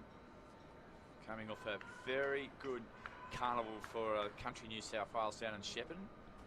As Scotty Birkinshaw comes in, and he's right on the money early. It might even just be a leg ball. He might even run him out. He just misses from close range. Gallichan, Richie was probably home. Oh, so I don't know. Not sure. It might have been tight. We'll have a look at McMahon. Have a look. Replay here. Looking at his expression, I don't think he thought he was home. And Jeez, he got out of the road tell a bit you what, Berkey, didn't he? No, I think he was well out. Ooh, he was well out. Yeah, Couple of heavyweights there, wasn't it? Oh, he came through. He plays fullback, I believe, in AFL, and he came through like a fullback. Yeah, he got the full forward out of the road. Yeah, no doubt about that. And he just had the radar out. So a good start. Just the one leg by there as Birkinshaw runs in, bowls, and he might be caught. No, first bounce to mid-wicket. Should be a run out. Oh, dear. The young fella, Houston, was it? Went for the direct hit. Birkinshaw did the right thing. He was over the stumps. All it needed was a good throw over the top, and it was good night Brisbane for Peter Gallichan. As we might see on the replay there, we might catch that one up after this ball. But Birkinshaw, he runs in again now, and it's a good Yorker too. All they can do is just bunt it out for 1 run. They've been very good at being able to hit the crease. Whether Murphy did a really good job with his spell. Arch as well, and now Birkinshaw as well, just being able to hit the line. They can't get underneath the ball to really get some good elevation. Looks like they've learned from the ACT Aces how they bowl towards the end. Just bowling those Yorkers, not giving anything away. Ones are all right at this time. So Birkinshaw again, a bit slower, a little bit wider, straight to cover. Should be a run out here. If he hits, he misses. So, and good backing up in the outfield there. Just keeps the scoring to 1. That's what we say, they're taking the fielders on. Yeah, yeah, At that's this right. game, you've got to take them on. If you get, I've always said when I was coaching that in this form of the game, you should, if you're batting, if you don't have 2 to 3 run-outs in your innings, you've probably left 20 runs out there. Yep. That wasn't far off that one. It wasn't far off, it was. We haven't seen too many direct hits today. Birkinshaw bowling to McMahon now. And it's full, and it's driven back. He nearly pulled off not sure if it was a bump ball or not. Catch, throw at the stumps. It's all happening. It's 1 run. For a lot of action for 1 run there. But he probably saved a couple. He might have even saved 4 there, did Scott Birkinshaw, with a very good bit of fielding off his own bowling. Not sure if it was a catch or not. It was a bump ball. Hit hard into the ground. There's plenty of action. There's run chance to run out every ball. It's great viewing. So just 4 runs off this over. 1 ball to come from Birkinshaw. And it's full, and it's hit to mid-wicket. And they'll concede that single, no problems at all. Good over there, just with 2 to go now. Only 5 runs off that one. 3 for 111. Can we remember the last time that we had more than a single scored? We had the misfield out here. Well, they might have got it. We had the 3. Maybe the 3 down here. Yeah. But that was still a good 3-4 overs ago. Yeah. Yeah. And I think there's only been 2 boundaries since the power play. Yep. And a lot of singles. So, yeah. Brilliant bowling from the Coasters. Yeah, Central Coast, of course. Yeah, they've learned from the ACT team. Yep. Their fielding and bowling has been top notch. Hitting the crease, hitting the Yorkers, having plans. I think that's the key too. Is you've got to have plans when you're batting, but they've got the plans with the field. They've getting them to hit to the long side, protect the long side, and it's working well. And you can see they're doing it here again now. They've got 50 runs between them, this pair, but it's at 65 balls it's taken to do it. So it's going at around a 80 strike rate of 80. Full credit to the bowling side and the fielding. And they were 3 for 58 when they come together. That's So here we go now. We're Taylor. Attacked with Taylor again. This one might be a chance. Catch on the boundary.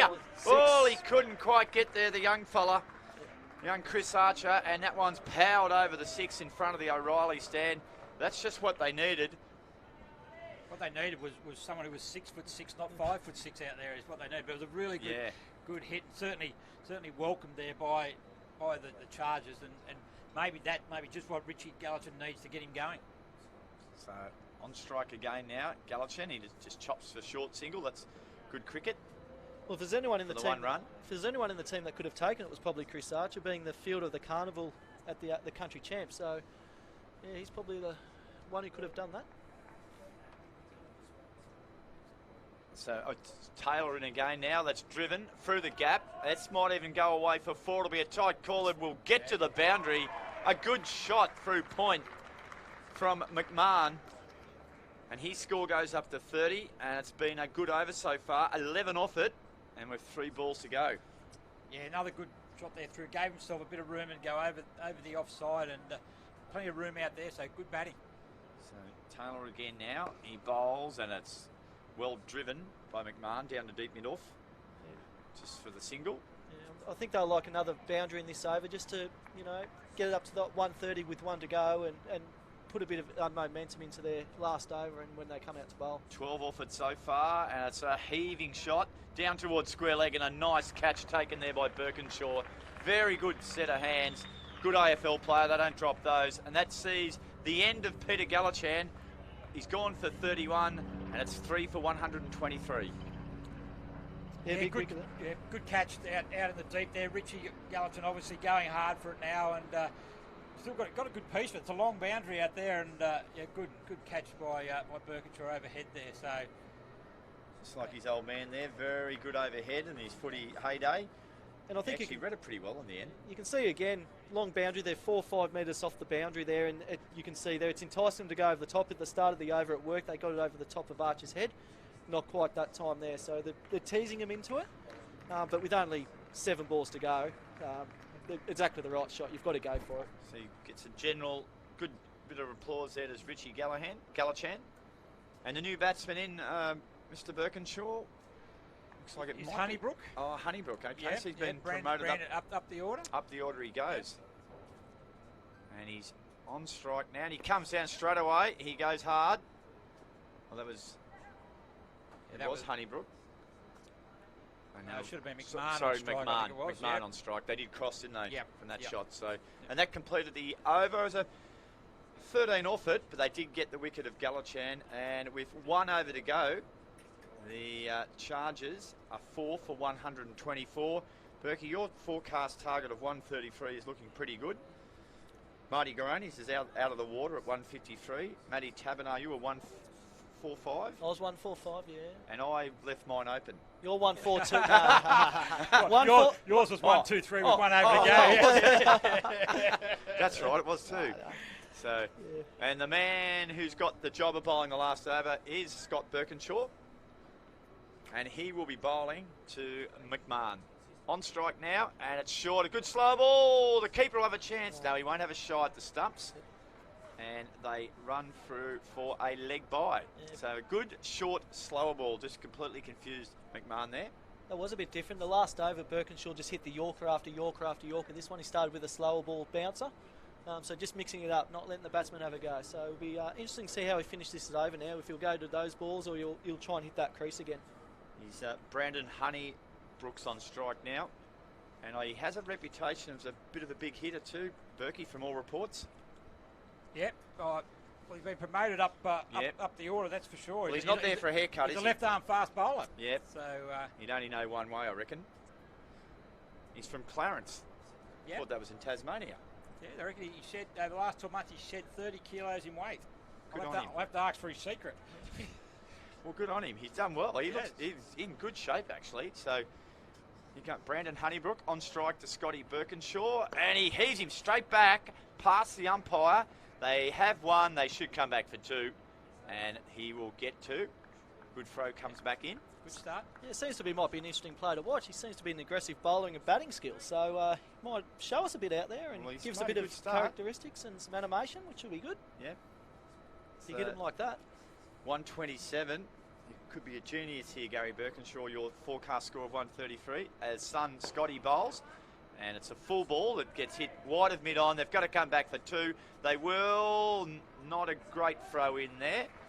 And they do get back for 2 runs. Score goes up to 127 with 3 balls. Sorry, 129 with 3 balls to go. Yeah, another more good bowling there, though, just hitting the Yep. crease, making him hit it down to mid-on and mid-off. To your field. Yeah, and, you know, they'll take 2 down there, but that's fine. It's the boundaries they're saving now. Yep. And both men deep, mid-on, wide mid-wicket, indicating the ball will continue to be full. As Birkinshaw comes in, he hits it Oh, wide that's a of good cover, shot. and he's found the gap with a full ball. So handy runs here as the score ticks along to 133 now with 2 balls to go. And big Brandon Honeybrook has got himself to 8 runs already off 3 balls. Yeah, a bit surprised with that ball. They brought the third man up to put the deep mid-wicket in there, and he's gone outside off stump. I thought it was going to be back at the crease there, so I think this one might be a bit straighter. As Birkinshaw runs up now, and he bowls, and it's full Yorker length, slower ball, chance for a run out, and Birkinshaw just almost concedes the single there. So with 1 ball to go, the score's at 4 for 134. Gee, this game's beautifully poised now. Yeah, this is the score in country cricket in T20 that's more about. We don't get Spot the on. the 180s, the 190s. This is the score that really makes a game. Yep. And the history of this competition is 134. If you bowl and field well, is You win. defendable. You You'll win win a lot of games. games. So, Yep. yeah, we're in for a cracker here. So Birkinshaw to finish the innings, comes in, and he's bowled him straight through him. McMahon gave himself a little bit of room. He missed the very full ball, and that wraps up the innings at 5 for 134. As we said, this game is beautifully poised. We see the replay here, and he just stepped inside the line there, and Birkinshaw got his 2nd wicket, and that means that to advance to the final of the Plan B Regional Bash, the Central Coast Rush will require to score 135 runs. Matty Tabernar.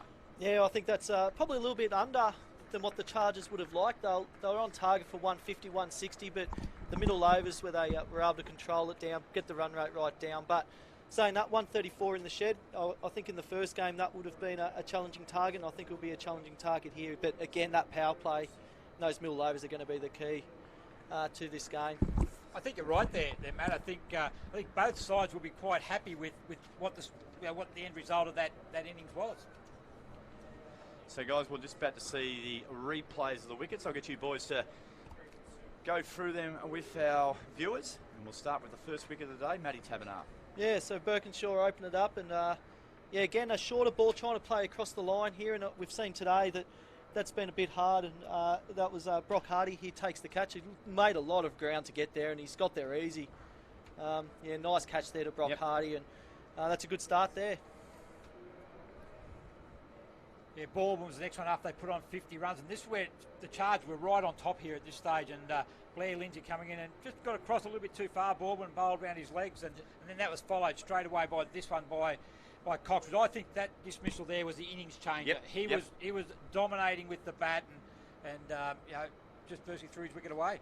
And then we get a couple here towards the end. So Galashan caught on the boundary with an over to go, looking for the six, and the last ball of the innings stepped across, no fine leg, so was just trying to get it down to fine leg for that boundary, but he loses his middle peg. So that's all the game. The innings finish at 5 for 134, 135 needed, and it's game on here. All right, well, thank you. That was Matt Tabernar and Gary Birkinshaw.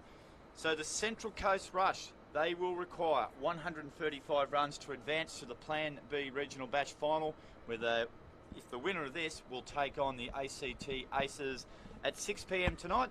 We'll take a short break and we'll be back for the run chase. It's Robbie McKinlay and we're at the Plan B Regional Batch Finals.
Okay, we're back live at the Sydney Cricket Ground for the run chase to complete the Sixers regional final after the Coffs Coast Chargers posted a pretty competitive score of 5 for 134, and the Central Coast very strong batting lineup.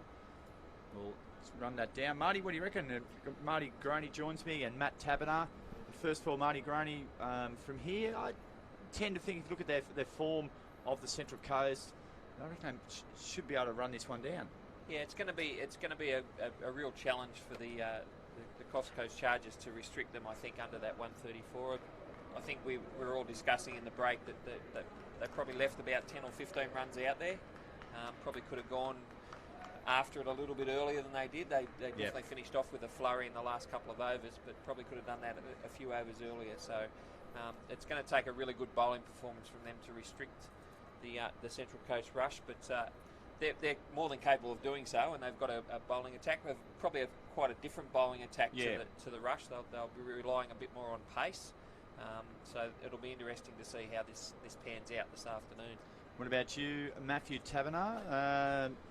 What do you know? What can you tell me about the Chargers bowling attack? Yeah, I think the power play is going to be the key here.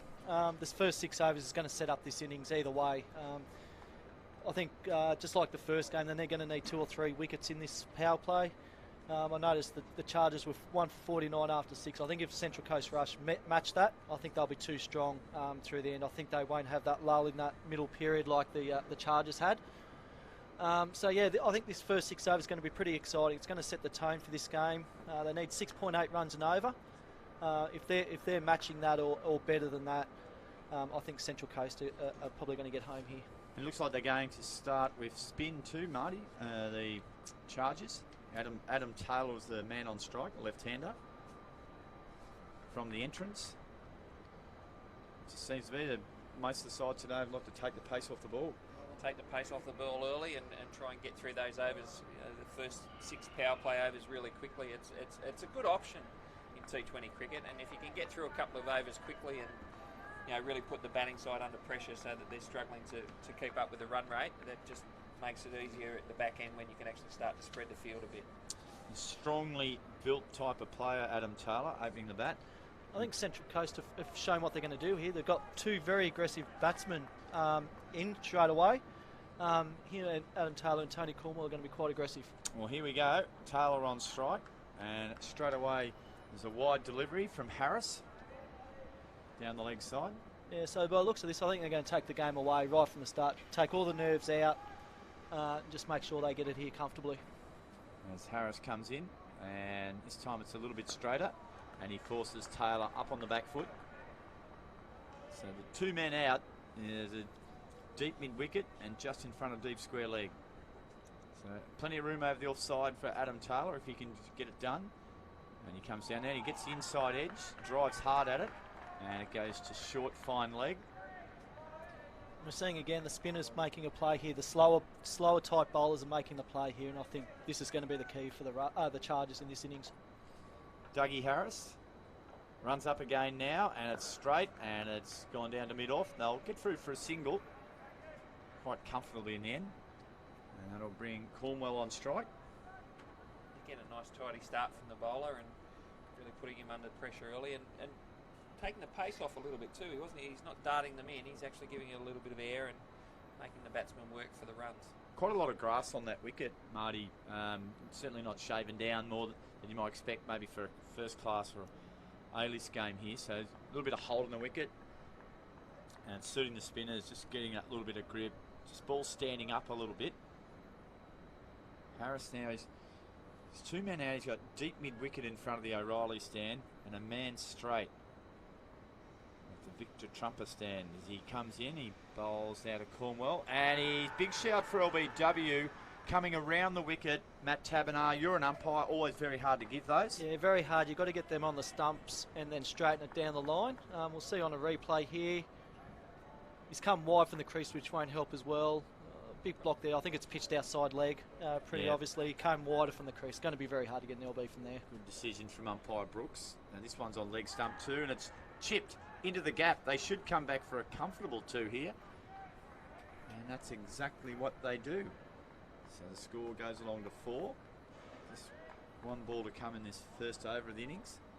I think it's a very important ball here. You want to finish this over nicely. We saw in the Wranglers where they came down was that last ball, and the Central Coast didn't do that, so hopefully you can finish this over nicely. So Dougie Harris around the wicket, bowls out of Cornwell, and Cornwell drives firmly straight to cover, and that completes a very tidy over. He bowled a wide in the first ball, and after that, Marty, good finish, none for 4. Very tidy over and getting in and out of his over. He started off with the wide, not a bad wide, he just sort of pushed it down leg a little bit, but after that, very tidy over, really putting the batsman under pressure, and then getting out of his over with a dot ball was a really good finish to it. So from the Paddington end, I think we'll see pace on this occasion.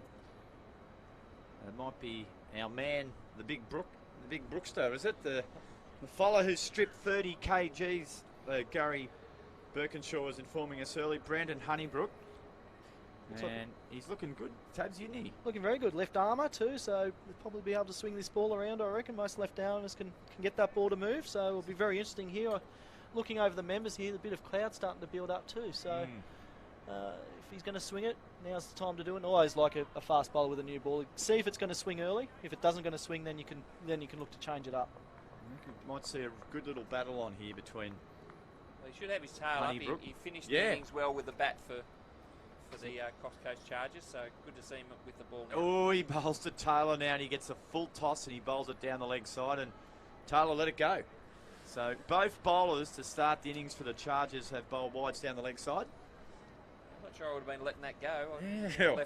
Left-hander, full toss, about hip height, just outside leg stump. That probably should have disappeared. MG Garoni in his heyday. I know where that one goes. Here comes Honeybrook, and he bowls that. Went a little bit there. He charged in, followed for a nice little bit of dip there. And the big Brooker, came back there with a bit of vengeance. Have a look at this one. And that's on the length, and it's popped up. And my word. I think that keeps the bowlers interested, and I think that's why we're seeing that this game's in the 20 overs. Any score is going to be good on the board, because there's always something with the ball. That one's come up from a length and well played in the end, well taken. Shirt out, he's a rugged-looking character. He comes in, full toss, straight back past the bowler. It might get to the boundary. Was it a no ball as well, Matt Tabernar? I'm not sure if it was. It is. Yeah, it's no ball. They'll run 3, and we've got a free hit coming up. Yeah, I think we'll see a no ball signal here. Overstepping that front line, was it, Matt? Yeah, over the front line, but was a bit of outswing, that ball, I did notice there. It was very full again, but there was some outswing, but unfortunately he's overstepped that front line, and we're going to have a free hit here. Here he goes, there's the signal. You can hear for our effects mic there, our ground announcer who's just doing his own little cameo there on the free hit. Yeah, good bloke, David Winiarda down there on the microphone, doing a great job. He's got the crowd pumped up down there. Good crowd in too. Good to see the come down the highway here. Aren't they enjoying Bruce Whitehouse's classic hits from the 70s and 80s down there? Now here comes Honeybrook. He bowls, free hit. Oh, a big swing. It's a dot ball, and Cornwell just couldn't get that one away. Gee, swung hard, Marty.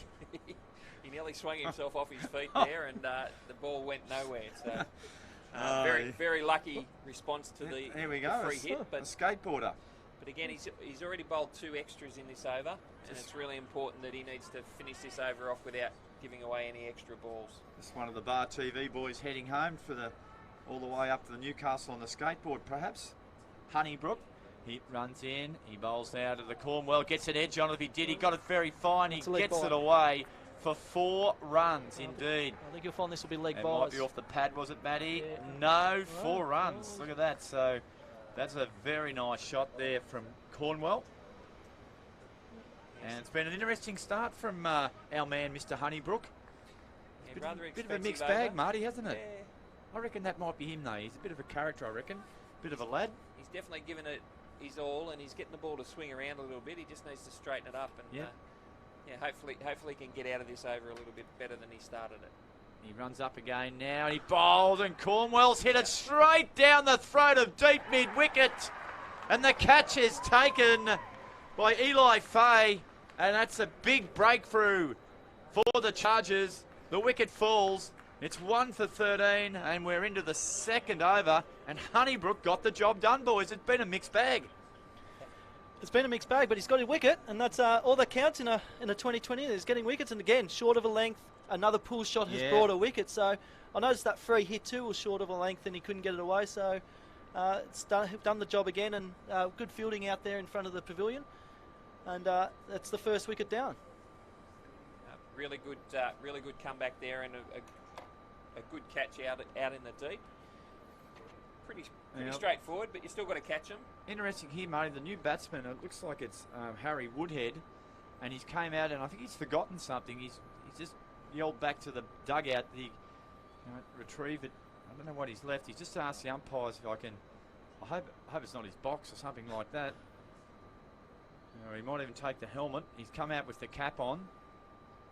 I think Honeybrook, the bowler, might have said to him, go back and get the helmet, champ. And I think he might be doing that. He just might have been in a bit of a relaxed state of mind there, Harry Woodhead, and has come out without the helmet. There's a bit of a delay. This does irritate the umpires, Martin, doesn't it? Yes, no, they won't be happy with this, so I'm not sure what's going on here. He actually looks like he's going all the way off the ground. He might be going off, is he? He might be feeling a bit crook, is he? Here comes the helmet by the look of it. Here comes the helmet. There we go. So, just a bit of a slip up there from Harry Woodhead.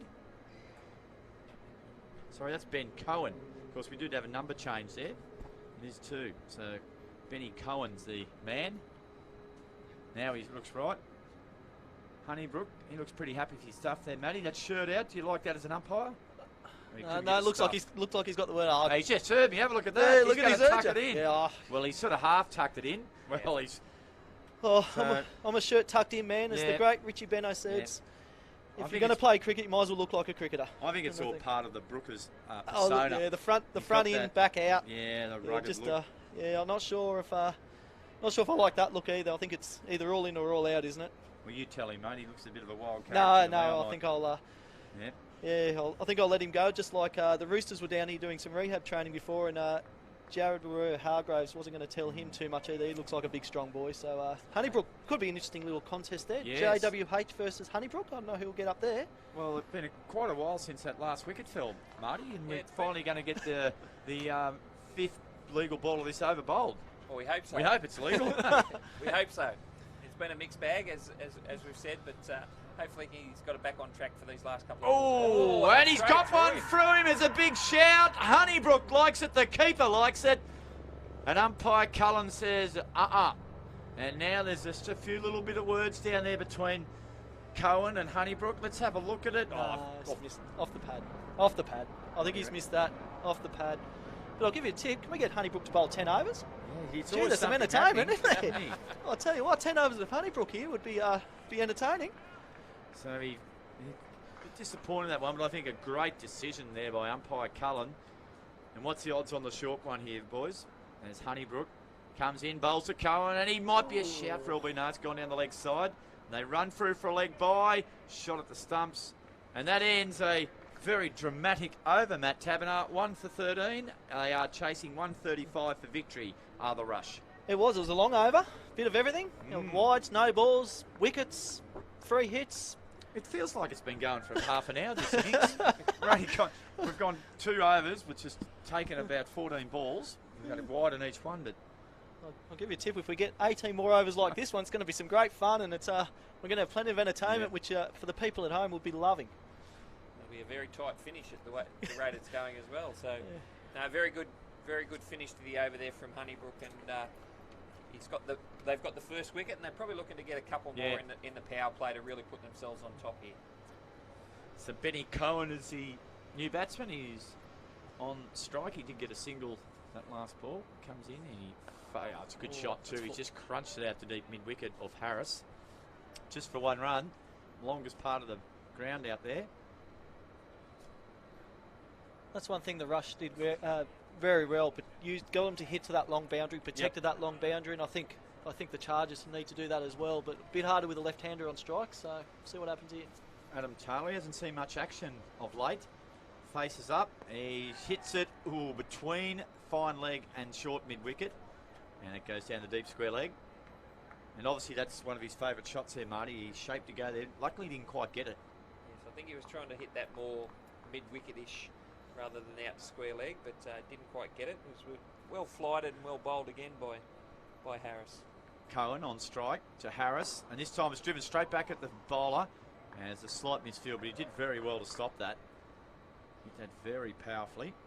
Yeah, I think Cohen's going to go hard here. I don't think there'll be too many defensive shots here. He's looking to score, which is good.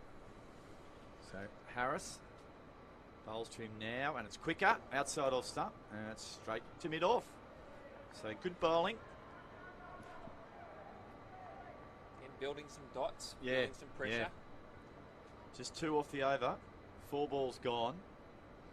It's 1 for 16 as Harris bowls. This time it might be out deep on the boundary, and he is. Cohen's out.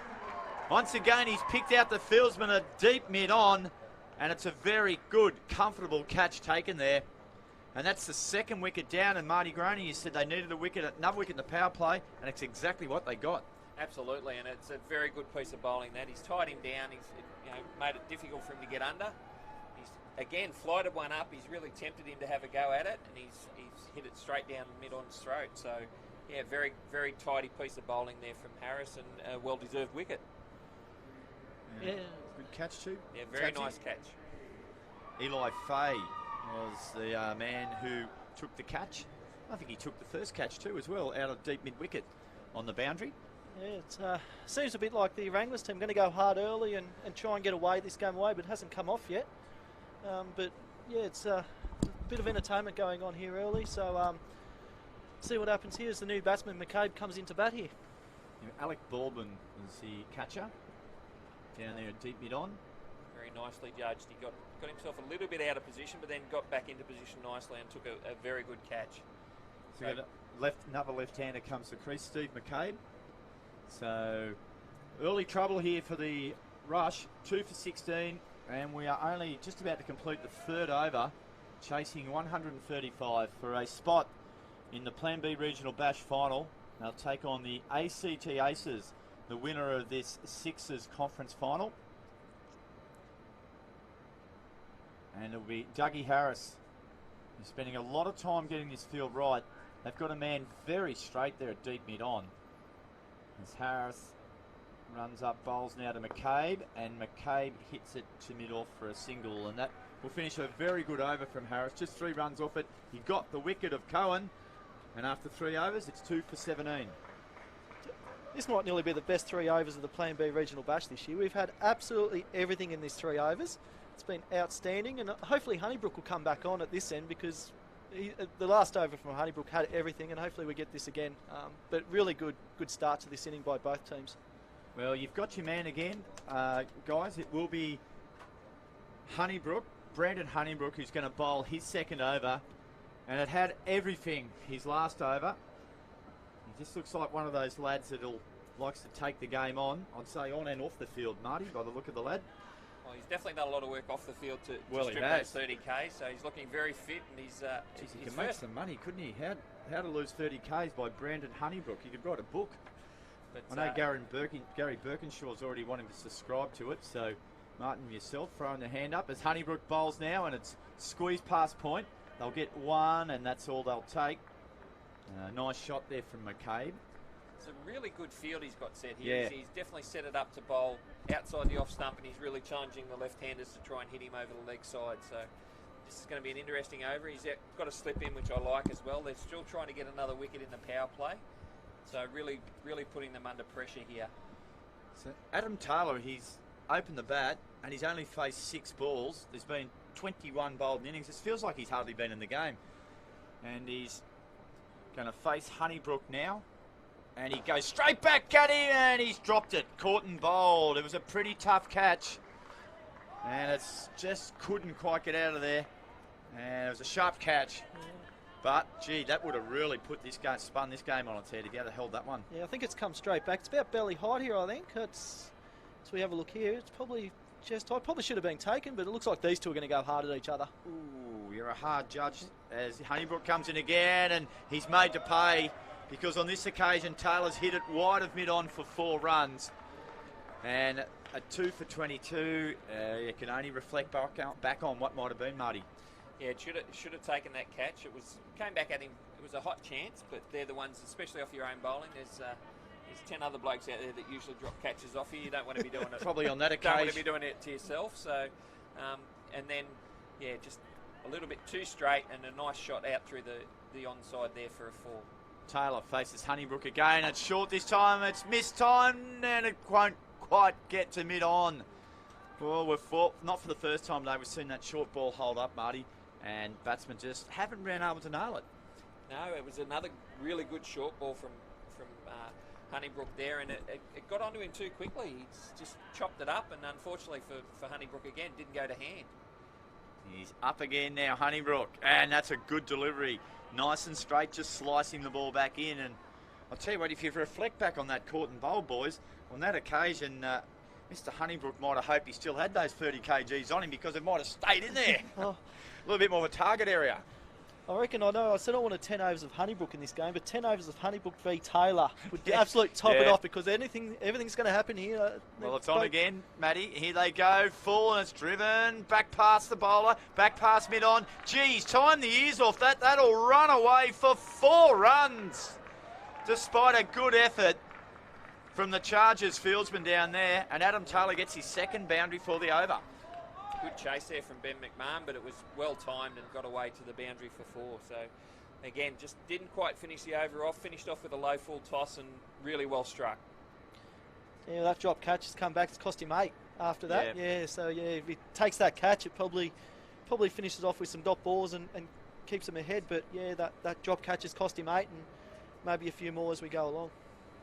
And after 4 overs, it's pretty tight. It was 1 for 27 for the Coffs Coast Chargers and the Central Coast Rush 2 for 26. So neck and neck at this stage. Absolutely. And gee, good crowding tonight. Took the opportunity during the break between the first game and this game to get around that member stand there. And gee, they're all enjoying themselves. They're taking the opportunity for the wonderful hospitality here of the SCG, the Trust and Cricket New South Wales, and having a great time of it. As Harris comes in again, bowls, and it's cut, but not timed, and there's no run as it goes to a short point. Yeah, again, that shorter ball. Yeah. Shorter ball, pace off it, so it seems to be the theme. Gripping into the wicket as Dougie Harris comes in again, well flighted this time, and driven straight back by McCabe to mid-on. And a couple of dots in a row usually creates a chance somewhere in the game. Harris, that short run, bowls round the wicket to the left-hander, and a good shot over cover. A very good shot by McCabe, and it will run away to the boundary for 4 runs. So 3 boundaries in the last 8 deliveries here has just probably put the Central Coast back on top, Matty Taberner. Yeah, but it seems to be a lot of dot balls in between. It seems to be boundaries or nothing at the moment. So I think, just like we saw from the ACT Aces and even early on by the Chargers, limit those dot balls, even getting singles there, just keeps that scoreboard ticking over. McCabe on strike to Harris, and this time he just defends, and Harris has a very loud appeal. He gets nothing back from umpire Kenny Brooks. Don't think he got much from his plays either. I think it was a one-man band. If we can get our cameraman just to get a close-up look of umpire Brooks, he's got a bit of a Barry Gibb hairdo going. He's got a bit of comment locally down around Cricket or Redonga. The boys might be able to just hone in there from square leg or somewhere at the end of the over, but obviously a BG's fan. Kenny Brooks. Good umpire. There you go. Oh, look at that. There's Brooksy. Look at that. He's just doing a nice bit of work on it. As Harris bowls now, and it's cut away beautifully by McCabe. Got it past point. They come back for 2. It might even hit the rope. Oh, good bit of work there by the fieldsman there, Blake Austin, and he saves a run. They're all important and keeps it to 3, but 3 valuable runs again.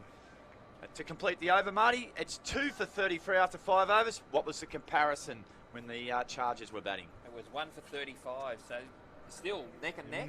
And just sort of hanging in there, staying about level. But again, as Tabsy said, it seems to be boundaries or nothing at the moment. So they're trying to hit a lot of boundaries, which is obviously the go in T20 cricket, but you need to be rotating the strike as well. So that's the other key that they need to be looking to do. Is it too early to talk super over? Are we going to get a super over at the SCG? It's too early. Too early? Jeez, Too early? That's a big call. Yeah. Well, it was a big call on 133 from Mr. Birkinshaw, and he wasn't far off the mark. He wasn't far off the mark. So it was about this time he caught it. So Matty Tabernar is calling a super over potentially at the quarter time stage of the game. quarter time, mark it down there. Quarter time stage of the game. Mark it down there on your little sheet there, Robbie. All right. The super over's in play. That's what my early call here is. Over. Got to change of bowler. 5. Bartlett. Josh Bartlett, sorry. Josh Bartlett. Yeah. So Josh Bartlett, first over his bowl. Right arm quick bowler and Where's number 0 on his back, Marty? interesting number. What do you reckon? He's lost a number on the left-hand side of it. He bowls now, and Taylor meets him with a very firm drive. Sorry, not Taylor, McCabe. To your point. Looks a little bit offset the naught, so I'd suggest there may have been a 1 there at some stage. He's lost one stage there.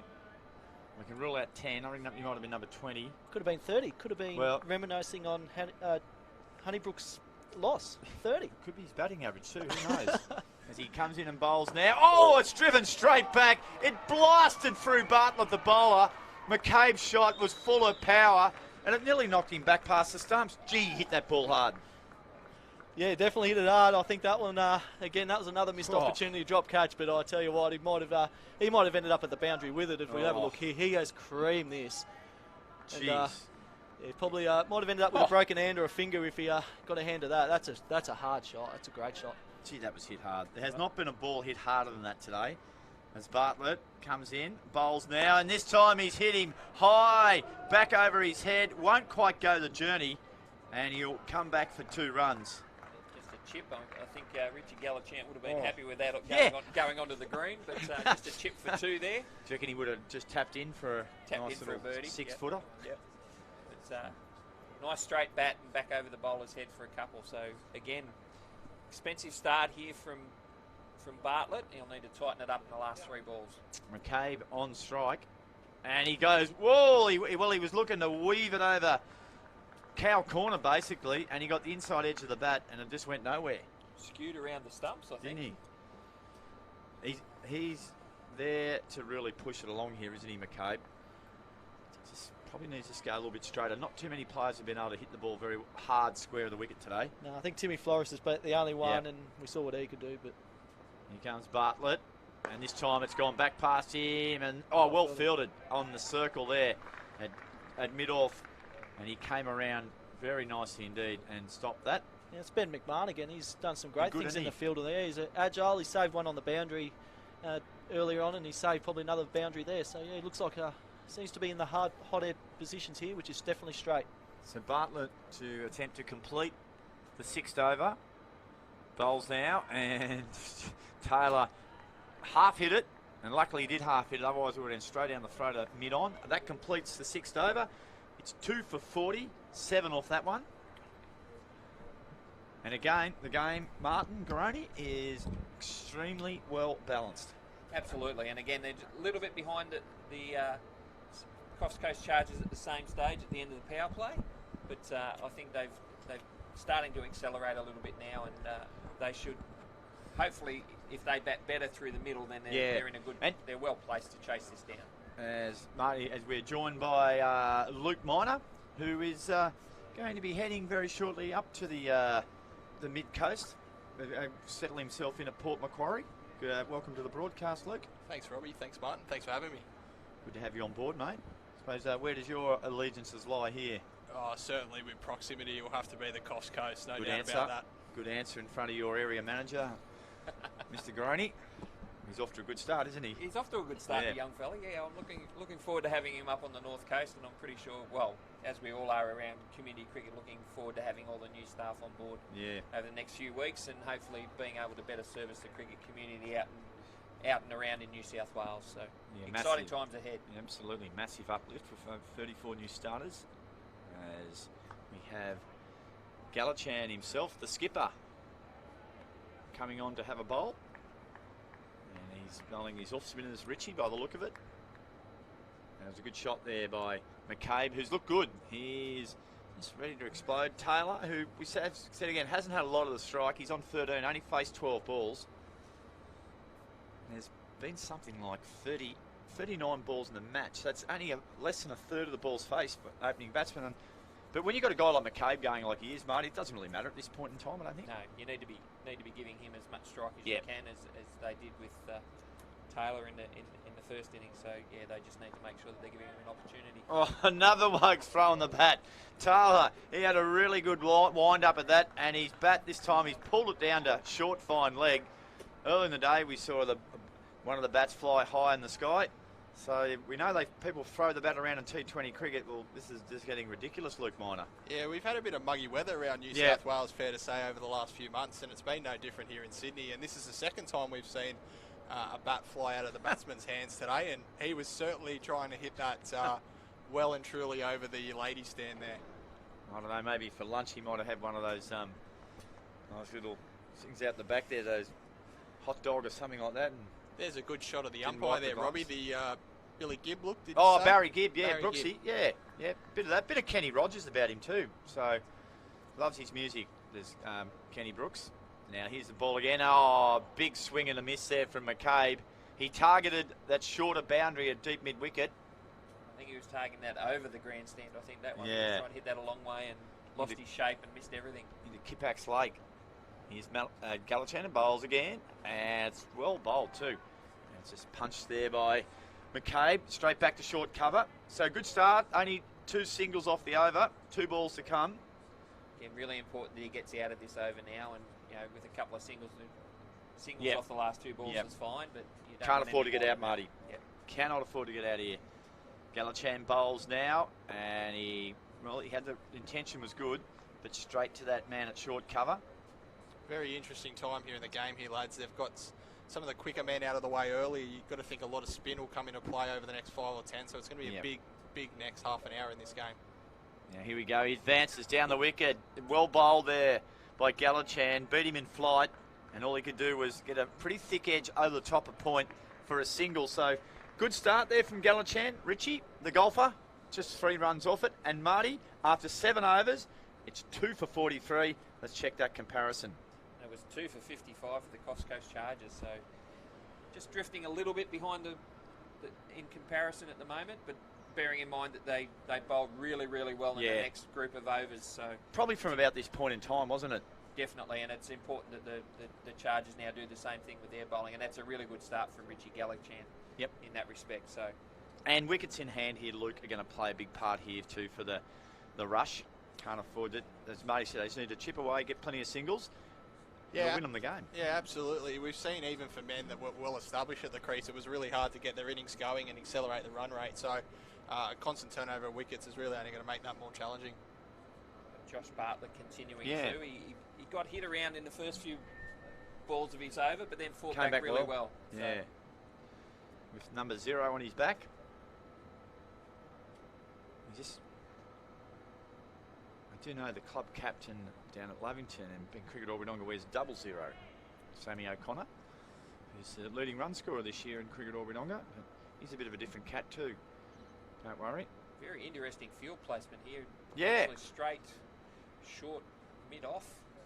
As McCabe on strike, faces Bartlett, and good bowling. He just pushes it back to that man at short cover. And he's got a fielder almost directly behind him out on the fence at long on. So, yeah, very interesting field placements here. No one deep, Marty, apart from that man at deep mid on, long on, there's no one on the leg side on the boundary at all. So Bartlett bowls now to McCabe, and McCabe off the back foot, punches it to point. Very well fielded, no run. Definitely have a plan here just to drop it in short of a length, which we've seen work throughout the day. Shows you a little bit about how difficult it is to get it square, even though he is bowling back of a length. No protection out behind, from long on, right round a fine leg. No one out there on the leg side. McCabe on strike, faces Bartlett, gives himself room, hits high to mid-off. Will it clear his head? Yes, it has.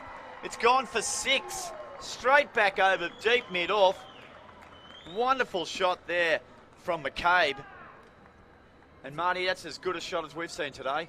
Beautiful shot. He's just moved away the leg side, got himself nice and steady, and then hit that beautifully straight back over the long off's head and cleared the boundary easily. Well, it's not the first S. McCabe to do some good stuff here at the SCG.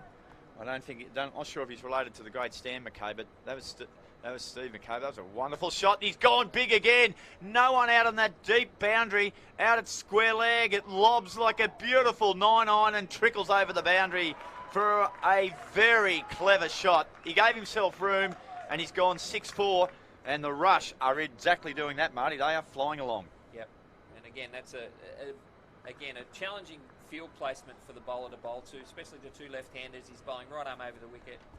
That swinging arc, and he's hit that beautifully out to the leg side. So he's backed up, he's backed away and hit one over the offside, and then he's walked across and hit the next one over the leg side. So really putting the pressure on the young bowler here. Bartlett again bowls McCabe. McCabe, oh, he's got another 4 this time. He's been able to work it through first or second slip. Very clever shot. He got a full ball, and his hands were great, and he's gone 6-4-4. Yeah, it's interesting. The first 2 balls of the over were short. He started to move around the crease a bit, got the bowler to change his length. He's pitched up on 3 occasions and he's found the boundary every single time, with one of them being the maximum there over long off. They've all been pace on. Yeah. I think he needs to change his pace up a little bit here. He needs to bowl something a little bit different. So Joshy Bartlett to complete the over. Short, cut, over point. This might be 4 more. It will be 4 more. Wonderful batting from Steve McCabe. He finished the over with 6-4-4-4. It's 2 for 61. And the Central Coast Rush have really got themselves on top in this run chase, Martin. Yeah, that's a big over, and you can't get better than getting away a big over, especially in the middle overs, and really putting yourself right back in the frame. And they've done that beautifully there, and that's a great piece of batting. So, and again, I think, as you've said, Marty, not a lot of pace taken off the ball in that over, and they're made to pay dearly for it. And it's always the struggle, especially if you're a quick bowler, you want to bowl faster and faster, and the further you get hit, you want to try and bowl a little bit quicker, and sometimes it just pays to just take a little bit of pace off. Probably needed to really try and hit a Yorker or something different, a little bit different there at the back end of that over, but a little bit of inexperience and very well batted by McCabe. He's done a great job for his team there. So the skipper Galachan comes in, a big shout for LBW, and umpire Brooks says no. And I think in this situation here, Taylor just needs to drop the ball and hit a single and put that man McCabe back on strike. Definitely. That was an easy one. He could have just bunted that out onto the offside and got off strike, but he's going himself, so. And he pretty well does that now. He does it well. He gets it down to deep mid-off. And no thought of the second, as McCabe said, 1 straight away. He said, I might have a little piece of Richie Galachan here. Will he line him up? He's got a shorter boundary there. Deep mid-wicket's gone out. Deep square legs there and long ons there. Galachan bowls now, and it's a good shot, down to deep mid-on. Ball's near for a little while, and I'll just take a single. I think what that last over has done is just absolutely relieve some of the pressure. Yeah. You'll see him just work the ball around for the next 2 or 3 overs, and that'll keep him still well on top of this required run rate, which is just over 6 at the moment. Galachan in again, a bit quicker, a bit shorter. And we'll see 1. Might be a really good chance here for 2. Oh, the batsman was slow to come back, but the throw is not a great one because he fumbled it. And a little bit of pressure there. Good running. Caused the mistake. And it's just pressure from the Rush here. Yeah, clean piece of fielding there, and he might have been in a bit of trouble because he did slip Yeah. it on striker's end, but unfortunately for the fielder, he couldn't get that cleanly. Oh, good shot there from Taylor. He punched it hard off the back foot. And short cover, probably save 4 there, Marty. That was a very good piece of fielding there at short cover. That could easily have gotten through and would have raced away to the boundary. And the scoring stays at 1. So McCabe on 37. He has strike. Galachan with 1 ball to come in the 9th over. Comes in now. It's a bit flatter, and it's well bowled. And McCabe plays it with due respect. Completes the 9th over. It's 2 for 66. They brought up their 50 partnership in that over off just 36 balls. So a really good partnership here for the Coffs Coast Rush. And Luke at 2 for 66. The comparison score was 3 for 61. So they've gone ahead of that run rate. And the Chargers did slow down a little bit during these overs. So as we're joined by one of Central Coast's very finest, Gary Birkinshaw. Yeah, thanks very much, Robbie. Geez, you've got a spring in the step straight away, and mate, you're pretty happy what you've seen these last couple of overs, aren't you? It's been very good what we've seen recently. We lost those couple of early wickets caught on the boundary, which probably weren't the smartest shots to be played, but some really good work by Steve McCabe. He's come in and and look, it's probably not normally his game to say he comes in and really? No, he's not. He's a very technically correct batsman. He's a big run scorer for King Cumber Avoca, but normally the conventional type player, and he's come out today and really hit the ball well. And in the country championships, effectively the final in the Northern Pool, he come out and scored 118 not out, coming with a score at 5 for 50, and virtually got him through to the final. So very, very good, good player. And Adam Taylor doing the right thing. But we only have to go back to the Chargers innings, and at the time Cox and Baldwin were going well for North Coast, and they lost a couple of wickets as well through injudicious shots. So Central Coast now, they've got it in a really good position that they just need to build on it. So Taylor on strike, faces Eli Fay, and he bowls a wide first ball. Gary, we're just looking before, there's a big differential in balls faced for the batsman. Taylor, who opened the batting, has only faced, that was his 18th ball he faced. I think there's been 3 or 4 wides. There's been around about 57 balls bowled. It's a massive differential, isn't it? Yeah, it's probably credit him he's able to get off strike. And that's probably been the beauty of it. As Fay bowls, and he gets a bit of a leading edge on this occasion, Taylor, but he gets a single. He'll put that man McCabe back on strike. And it certainly probably sums up the Central Coast batting, which it sometimes can be a fault or a bit. It's 4 or nothing. Yep. Like we've hit a lot of boundaries, but probably haven't hit a lot of ones. And if the bowling gets very tight and bowls good lines over a set period, is then that it can tie them up. So there's still a long way to go in this game. Geez, you've had a big year, Central Coast up there. You've won most of the carnivals. I reckon if Glenn Rowlands ran for Parliament, he'd be a shoe-in. As Eli Fay bowls, and a beautiful square cut there by McCabe. Only gets one. And you'd be his right-hand man in the election stakes. You'd be his manager, Berkey, and I reckon you'd have him in Parliament, federal or state, whatever you like, as soon as you can. Yeah, look, he's done a fantastic job there, Glenn. He's built the academy up. He's the one who started it. He's been involved in Central Coast cricket for a long period of time. Taylor now, and a lovely cut shot again behind point, just for one. And Central Coast cricket, we've had a really good year this year, but we've been reasonably strong over a number of years. Next Sunday we're playing our 3rd consecutive country championship final, which we haven't won one yet, but we won the Bradman Cup last year. We're always pretty strong in the Colts. So this year's probably more consistent across the age group. So and that's a credit to him. Consistent, all right. Consistently winning. Which We've nearly had enough of it, mate. Here comes Fay. He bowls, and McCabe with a beautiful drive wide of mid-off just for a single. Yeah, we've also had plenty of periods though where we haven't won anything, and we're not talking carnival, we're talking games. So it's just the success we've had. There's a lot of hard work at board level, and Glenn, and he's got some young Alex Patterson, Chad Soper involved in the coaching staff as well. So it's really. As Fay, that's a good delivery. And a good over from Fay, just squirts that ball out to deep point for a single. Yeah, and they're just playing really good cricket at the moment, and probably stemming the flow of players from the Central Coast that go to Sydney. So we've been able to retain a lot more on the Central Coast, which is really pleasing as well. And you can only do that if you've got the facilities and the programs up there that keep the kids on the coast. So Fay to complete the 10th over, the halfway mark, runs in, bowls now, and it's misfielded badly there at short fine leg. It won't quite get to the boundary, but they should come back. Looks like they only get 2 there. Or did they get back for the 3rd? No, just until he runs there. Was McCabe on strike. So that does complete 10 overs, a halfway point of the innings, wanting 135 for victory. The Central Coast Rush are 2 for 74, and it's time. I'm going to take the headsets off. Jack Clifton will come back in. Before he does that, Luke Miner's going to give us his thoughts. Yeah, it was really interesting. Thanks, Robbie. And as Jack comes back in, Gary, that they stayed with some pace on in that over. I know Fay doesn't bowl as quick as some of the other bowlers, but he bowled a pretty reasonable over. But you think they'd be looking, Coffs, to take some pace off over the next couple of overs. Some of the pace bowling's gone the journey today. It seems to be something McCabe seems to enjoy.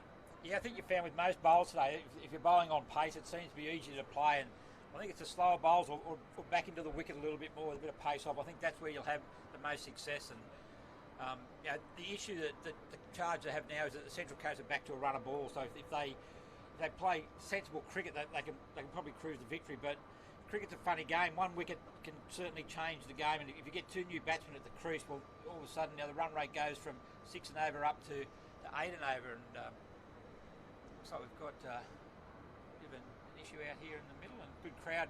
The members stand there. It's a fantastic occasion, and full credit to the SCG Trust and everyone involved in bringing the game here, and a really good turnout. The game, and the players have really been looking forward to it for the last week since it was announced that it was going to be played here. So Adam Taylor on strike. He's 21 not out from 20 of the opening batsmen as Galachan continues. This one's just knocked down the ground, no runs. So Taylor's on 21, and McCabe's been doing the lion's share of the damage, 41 from 29. A couple of really nice straight hits down the ground.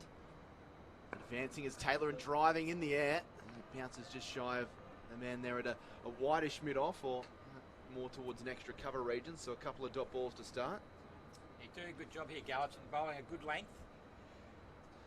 Trundles in once more and back, and just trying to find some gaps on that offside is Taylor, but Galachan not giving him any width at all, cramped in for some room. 3 dot balls in succession to start this over. It's down to 61 off 57 required as we get into these second 10 overs. Taylor drives, but again straight to that man, whitish mid-off.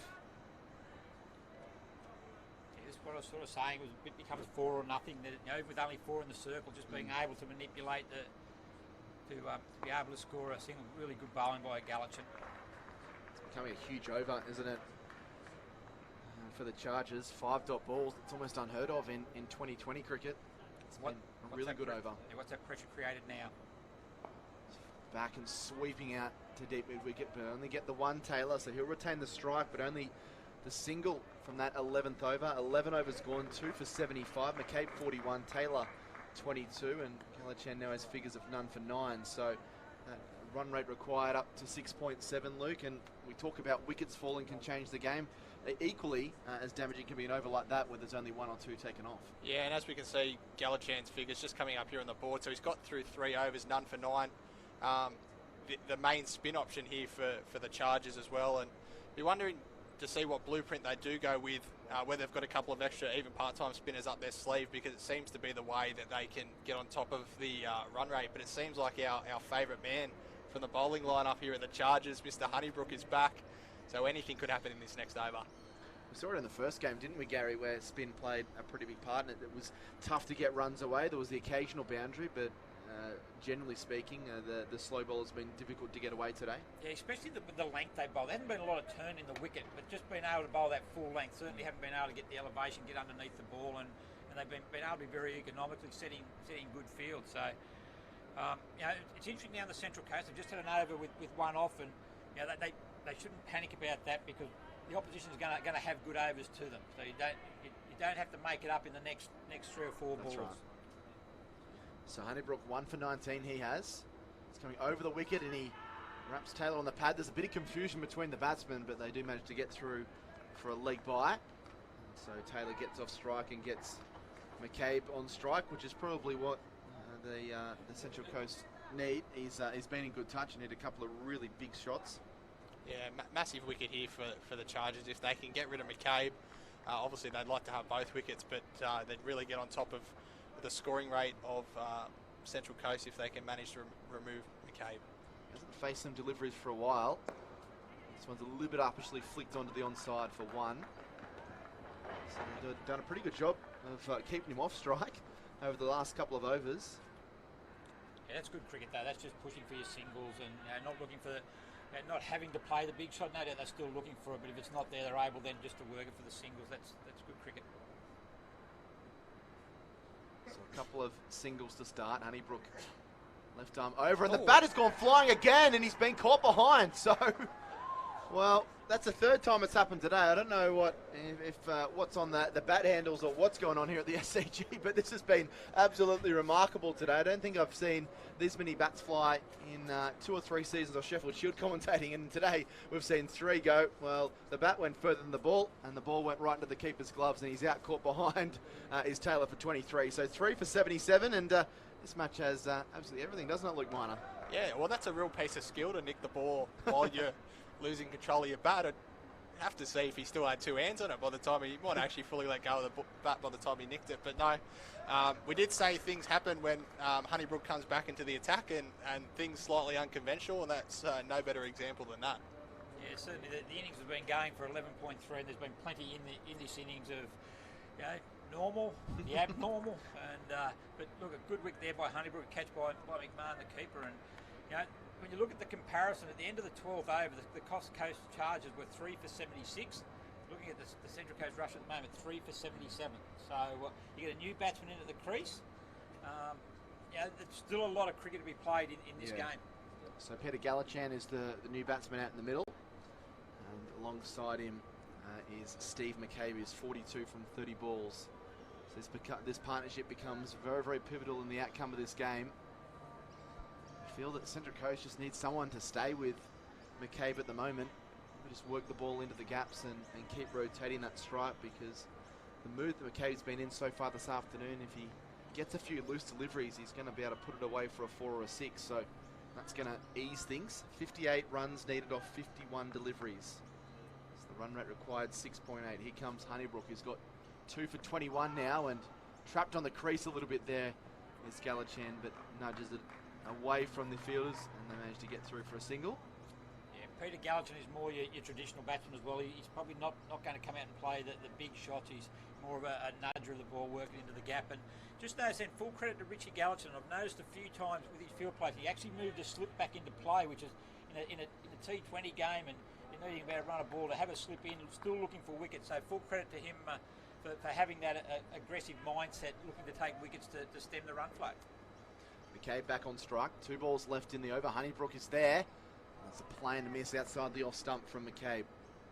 So they're really struggling to get any bat or any timing on balls that are bowled just short of a length or in Honeybrook's half here. He just seems to be subtly rolling his fingers across the ball, even bowling a few cross seamers. Even that one's really sat in the wicket, and it's just bounced a bit and just gone over the top edge there as he tried to flay away over the point. He's probably got more bounce today than any other bowler we've seen. Absolutely. Honeybrook in, pitched up. This one's pushed out through the offside, but they've got protection out in the deep, and it is just a single. So that'll be the end of the over. A wicket and 4 runs coming from it. Another good one for the Coffs Coast Chargers. They've reduced their opponent Central Coast to 3 for 79. Gallichan on 1, and McCabe 43 from 32. So 56 needed from the final 8 overs. Run rate 7 and over. So a couple of overs ago, Gary, we were talking about it being a run of ball, and all of a sudden that run rate's got up to 7. So it's a game that's really ebbed and flowed between these two sides. Yeah, it certainly does. And when you get down to the last 8, 9 overs, every time you're not meeting your required run rate, it goes up pretty quickly. And in this form of cricket with the country cricketers and that, we don't play a lot of T20 cricketers. All of a sudden they can look at the scoreboard, go 7 and over, and think that it's getting out of hand. Well, look at the professional level; they just treat 7 and over as if it's just a walk in the park. So Gallichan continues, bowls to McCabe, who's advancing down the track and eases this one down to long off for a single. So we'll bring Peter Gallichan on to face his brother. Backyard cricket again. Yep, that's right. They probably know the ins and outs of each other's games. Yeah, Richie just pulled the electrical tape out of his pocket. Just wrapped it around the tennis ball, and away we go. So he's on 1, Peter Gallichan. There's a few field changes, bringing those players out from the deep on the offside inside. So it's almost like it's power play time. There's only 2 players outside the circle as it stands. Great captaincy. Really, really good captaincy. Knowing the state of the game, the new batsman, knowing obviously how his brother plays, and really putting the squeeze on here now, trying to keep Peter on strike. So a long on and deep square leg of the 2 fielders in the deep. Gallichan delivers to brother Peter, and he awkwardly plays this and almost had the breaking right straight away.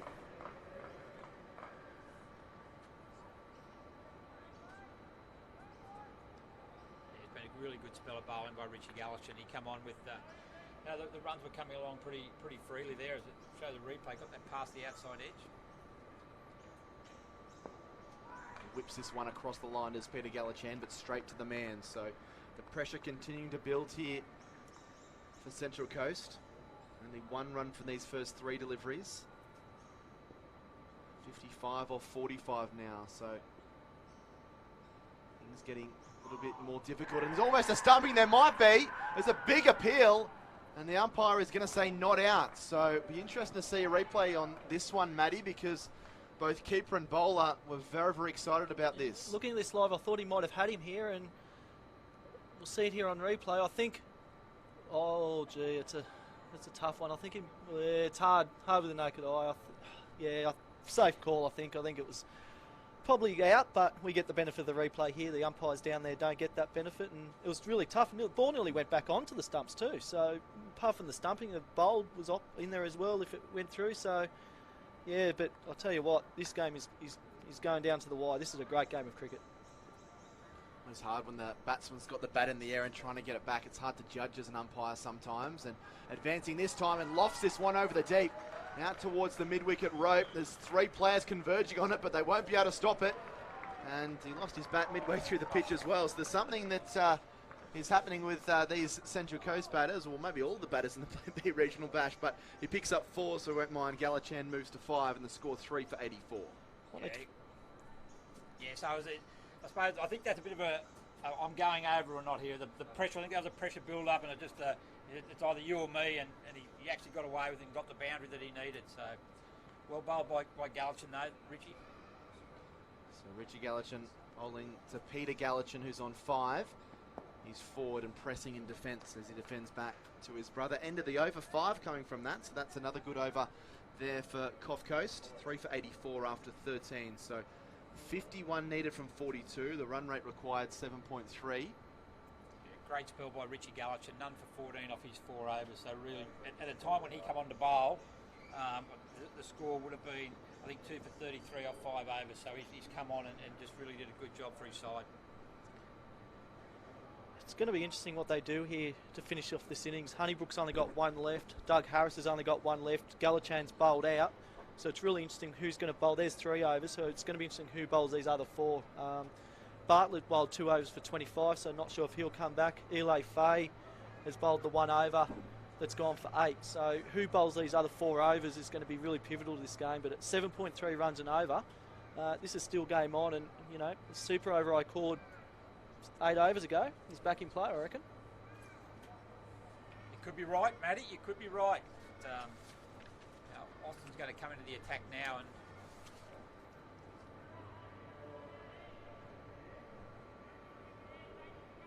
so Blake Austin into the attack for the first time today, bowling to McCabe on 44.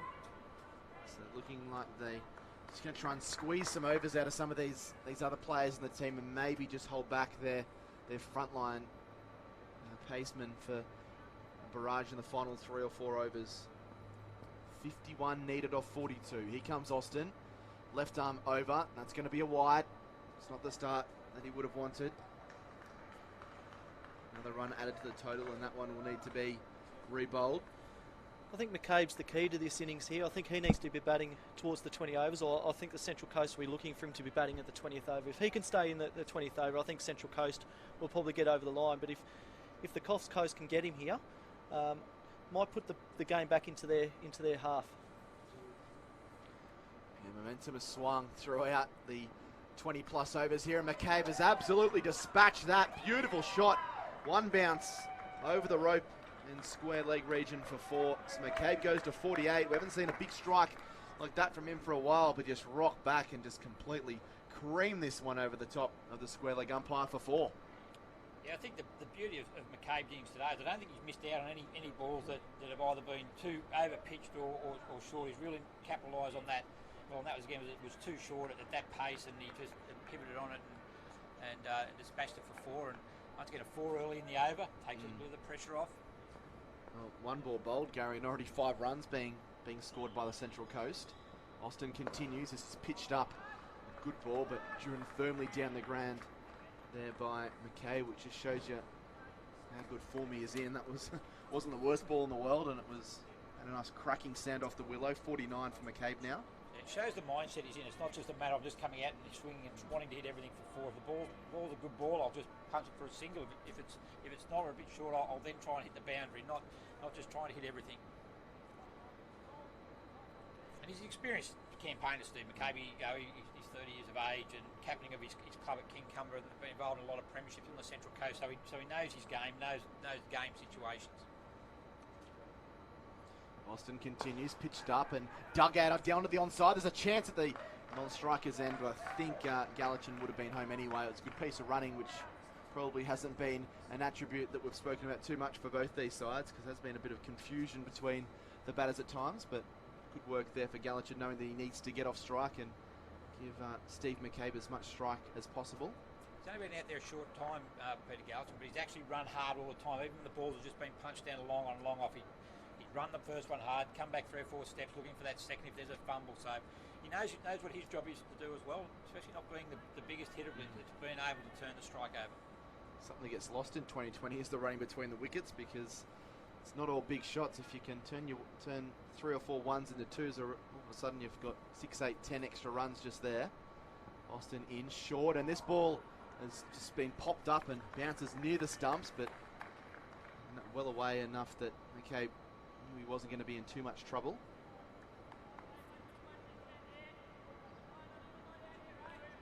And again, we see that short of a length ball really into the body. We keep saying it, but yeah, it just seems to be the thing. It seems to be the thing on this wicket today. So I reckon if you can bowl short of a length, keep it close into the body, don't let them free their arms, you're definitely going to be in the game. 2 balls left in the over, 44 off 38. Austin there, it's chipped in the air, a little bit uppish. There's another misfield there at Gully, so they've got at least 1, and they will come back for 2 here. So a couple of times I've seen that from the Coffs Coast, and that could be costly come into the match. So 2 more added to the total, and McCabe brings up a wonderful half century, coming off only 37 deliveries. Yeah, that's a fantastic knock when he come in.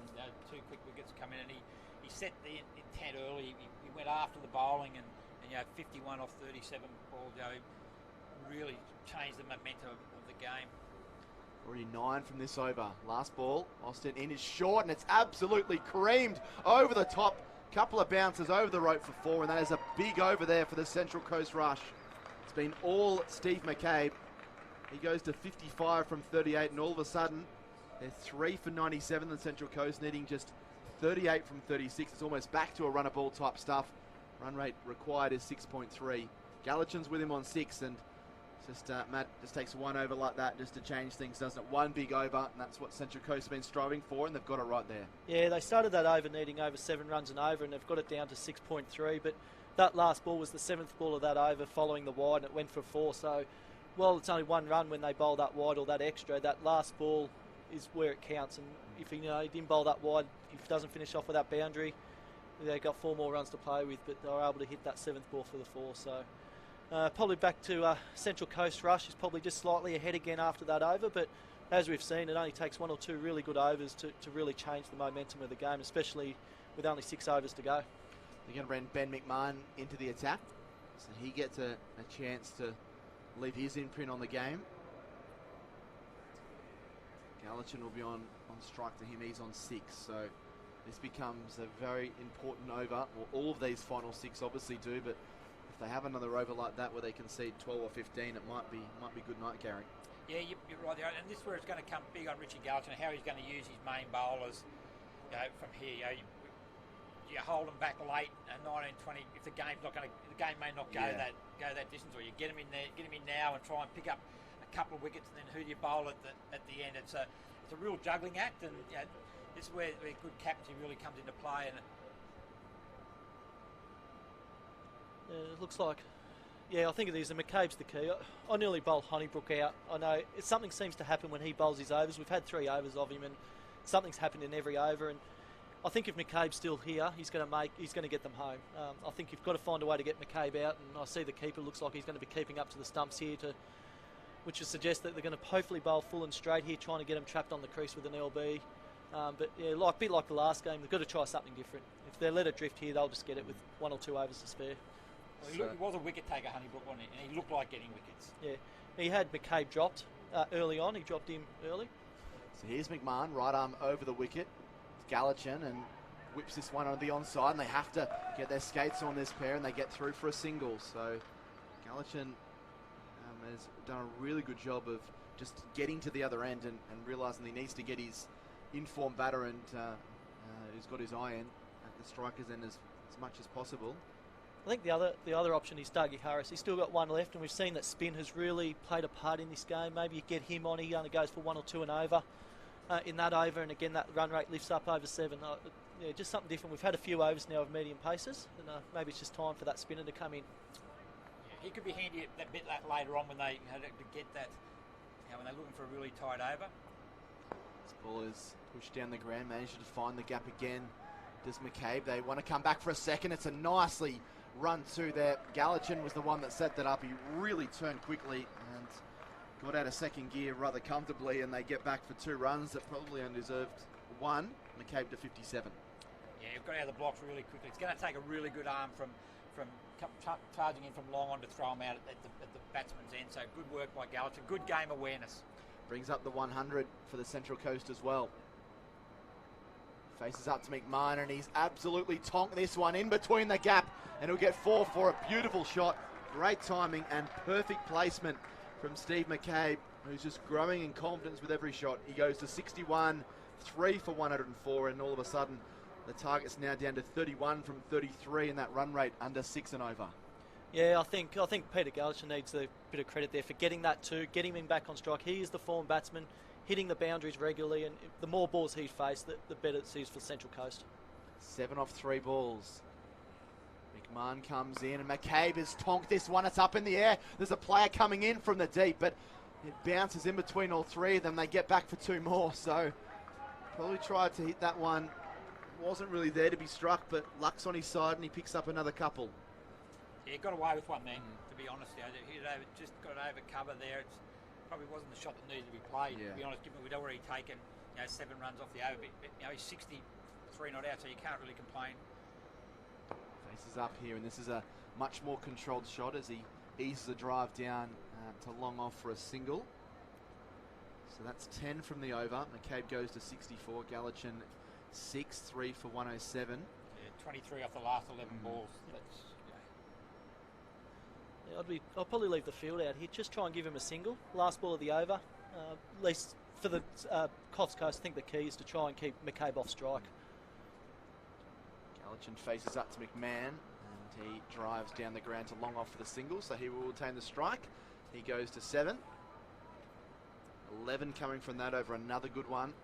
As Gary mentioned, 24 coming off the last 2 overs, so 3 for 108 after 15 overs now, and 27 of 30 requires that run rate under 5.5 and over. So the pressure has well and truly been taken off, and it's been all Steve McCabe. When you look at that scorecard, apart from Adam Taylor, there hasn't been a whole lot of contributions for the Central Coast, but his 64 has been a sublime innings. Really only a couple of false shots in that whole innings to date.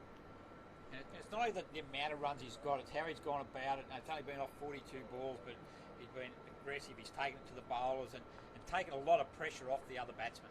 So well played, Steve McCabe. Yeah, and we saw that in the first game as well with Tim Flores. He got 60 or 70, and the other guys just build partnerships with him. We're seeing it again here. Steve McCabe's getting the runs, but there's people just hanging in with him, giving him the strike, and hopefully for the Central Coast, we'll get him home.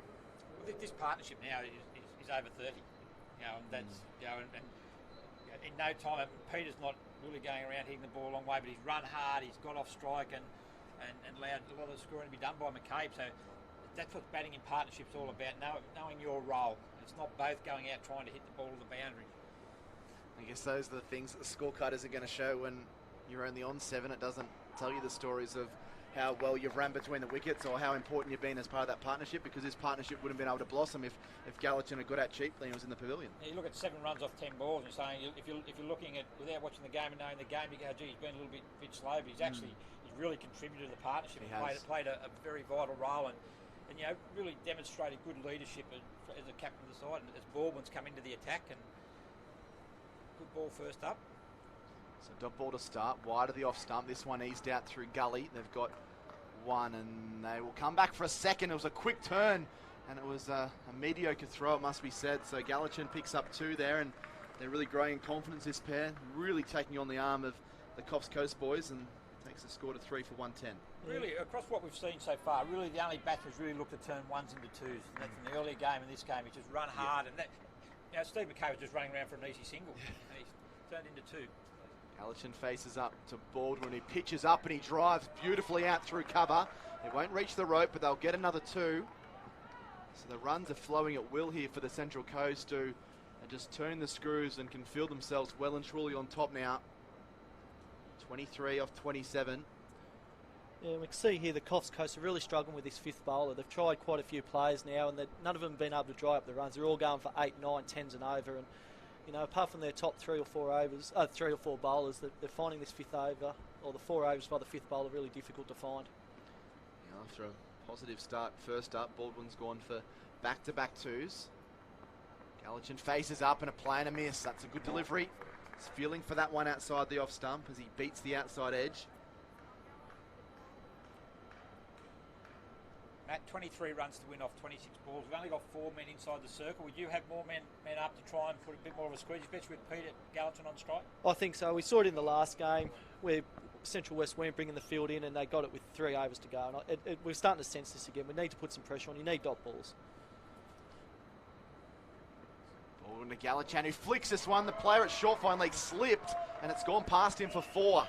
Don't know if he was ever within a great chance of plucking that one out of the sky, but certainly would have made it interesting if he'd been able to stay vertical. But it's 4 regardless, and that's a costly blow there. Yeah, not a really good ball down leg side with no fine leg. It was well wide of him. But again, we're just showing this 5th bowler problem that the Coffs Coast are really facing. Can't get consistent balls one side of the wicket to build pressure, and no matter what you do with the field, it's very hard to set a field when you're bowling all over the pitch. Galichan moves to 15 from 14. Faces up the ball when he advances and plays and misses it. Ball down the leg side. So that will end the over, and it's another good one for the Central Coast. 8 coming from it. Galichan, a runner ball 15. McCabe 64 from 42. 3 for 116. 4 overs left. 19 needed off 24. So 4.8 runs per over, and it would take, Gary, something pretty special here from the Coffs Coast boys. They would have to take probably a clump of wickets, maybe 2 or 3 in quick succession to have a chance of pulling this one out of the fire. Well, at least get one. If they can get McCabe out early, get a new batsman in, hopefully then get a couple of overs with, say, 4 or 5 runs in total off that, and get it down the last couple of overs where they need 10 runs off 2 overs. I think that would be a good scenario for the Coastal Chargers, to get it back to. But they're going to need some wickets. Because I think if Steve McCabe and Galichan are going to be there together, every chance will be over within 2 to 3 overs. Well, we've seen this game ebb and flow in this innings for these 16 overs, and the last few overs Central Coast have been in control as Harris returns, but just feel there may be one more twist in this game. Is there a wicket coming here for the Coffs Coast Chargers? Thrown up, and this ball swept away beautifully. It's gone all the way for 6. Brilliant strike. That might be the nail in the coffin. 13 off 23 required now. Umpire's just conferring whether it was 4 or 6. It looked like it was 6. It is. And so McCabe just showing what great touch he is in there. 70 from 43. He hits another 6. He just hit the ball so sweetly. He's just firstly timed that a bit of a forearm jolt and cleared the boundary. Harris in. McCabe tries to flick this one away. There's half-hearted appeals from bowler and keeper, but it will go down as a dot ball at least. Yeah, I think they could probably coast a victory here, but I don't think they're going to. I think they're going to look to finish off as quickly as possible, and I dare say this one was going down leg side, quite comfortably down leg side, but I don't think they'll be coasting this one. I think they'll be looking to do this in a rush. Particularly with McCabe on strike, faces to Harris, he advances and clips that one to short fine leg, no run.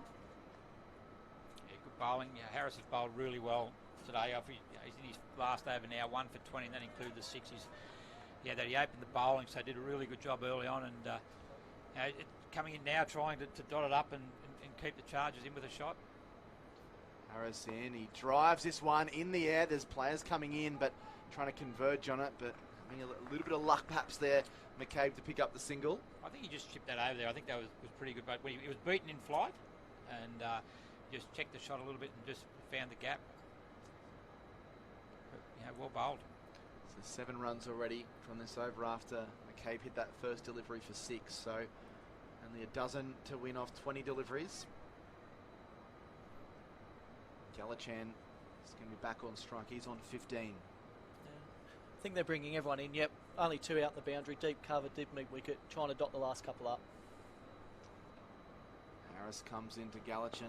He flicks this one, gets it through the mid-wicket region. There's a sweeper out in the deep, but he's not going to stop that one. Good shot from Gallatin. Good use of the feet. Got to the pitch of it. Flicks it away. He goes to 19. And it's now down to single digits. 8 left to win here for the Central Coast. Yeah, that's probably his best shot of the day. Full credit to Pete Gallatin, the way he's come out. McCabe we've spoken about, but Gallatin has really done a fantastic job coming in at a very interesting time. The score was 3 for 79 when he come in, and he's really played his role to perfection. And now he's freeing himself up a little bit. Harris to Gallatin, who tonks this one over the top. 4 more. He's bringing the power shots out now, realising that there's blood in the water, and he's gone back-to-back boundaries. Another big over, 15 from it. Just 4 to win off the final 3 overs now. With Gallatin moving to 23 from 17. McCabe 71 from 46. And Marty, you've just joined us back in the commentary box, and this game has been taken away by this partnership because the game was kind of in the balance at 3 for 79. Absolutely, and I think we can hark back to the first innings where you had 2 set batsmen and they both got out one after the other, whereas in this instance, Taylor got out, but McCabe stayed in there and really dug in and actually calmed the waters a little bit for a little while, and now he's put the foot back down and he's really powered them onto victory here. And Peter Gallichan's obviously done a really good job as the skipper batting alongside him in this partnership. Yeah, so after losing the 2 early wickets, we put on a 50-run partnership, and then from then we put on, I think we put on another 50-run partnership as well. So we've gone back to back, and and instead of losing those wickets in a clump, you look at what the Chargers did, and they lost Cox and Ball within 3 balls of each other when they were flying. So well done to the Rush batsmen. They've done a really good job. Love the parochialism. Back in attack, and that'll be the win. That's going to go all the way for 6. What a way to finish it by McCabe. We've seen him do this a few times. That was a great shot. And so the Central Coast Rush are into the final of the Plan B Regional Bash. They win the Sixers Conference. They're going to be taking on the ACT Aces in the final, which will be taking place in about an hour and 20 minutes time from now at 6 o'clock. But a brilliant performance by them. McCabe finishes 77 not out from 47, ending the game with a 6. Gallatin with a very important innings of 23 not out from 17, and they chase down the 135 required for victory with 17 balls to spare, and in the end, Gary, a convincing win for the Central Coast boys. Yeah, look, they did really well, and they should be really happy with how they played and set themselves up nicely for the final. And in the end, it looked quite comfortable. It certainly wasn't a period during the Chargers innings, and certainly at the beginning of the Rushers innings, where the Chargers were certainly on top of the game. But I suppose the Rush hung in there longer for further. And that's that was probably in the end that got them over the line. Pretty convincing run chase, wasn't it? It's not easy chasing a total around that 130, 135 mark, particularly when you lose a couple of wickets in that middle part and the middle order has to stand up. But that partnership has put them in good stead winning this game, and got to give them some confidence heading into the final against the ACT. Oh, absolutely, and I think the way they fought back with the ball after they'd gone for 49 in the power play, and that was a really good power play from the Chargers. But then the Rush really fought their way back into it, tied it down, dragged the run rate back and back and back all the way through the innings. And to be only chasing the 134 was a credit to the way that they worked in the field. And then the way they went about the chase was really, I guess, clinical would be a good term for it. And Steve McCabe did a great job. He put the foot down when he needed to, he backed off when he needed to, and then he finished off with a flurry at the end. So really good chase from them, and it sets up a really tantalising final later on this evening between them and the ACT. So really looking forward to tonight's game. Certainly does. 2 sides that have a lot of depth in their batting department, and were both able to chase down the scores. So one of them will have to be setting a target tonight, but should be a cracking contest. So the ACT Aces up against the Central Coast Rush in the final, which will be taking place at 6 p.m. tonight. So they've finished it at 3 for 137, and this is how it all started. Here are some of the highlights of this Central Coast innings, and it was Steve McCabe. It was Tony Cornwall there, the first wicket to fall. He got a fair piece of it, but picked out the man in the deep, first wicket, and then I think it was the next. That was Cornwall again, and then the next over, Ben Cohen comes out, and he also he's going to hold out at long on with. Which put certainly some pressure on the Rush at that stage. Good catch there in the deep. Yeah, so they kept their noses in the game. There's that caught behind, which made it 3 for 79. Where we saw the bat fly further than the ball. I've seen that happen just a few times in some of the contests today. So hopefully, well, fingers crossed that it doesn't happen again, because the law of averages say that someone's probably going to get hit by the bat soon, which is something we don't want to see. But yeah, so the Central Coast Rush make their way through the final. They finished at 3 for 137 with 17 balls to spare, with Steve McCabe the star with 77. We're going to take a little bit of a break. We'll be back on air at 6 p.m. for the final here at the SCG, the Plan B Regional Bash final between the Thunder Conference winner, the ACT Aces, taking on the Sixers Conference winner, the Central Coast Rush, to find out who takes out the Plan B Regional Bash in 2019. Please join us at 6 o'clock.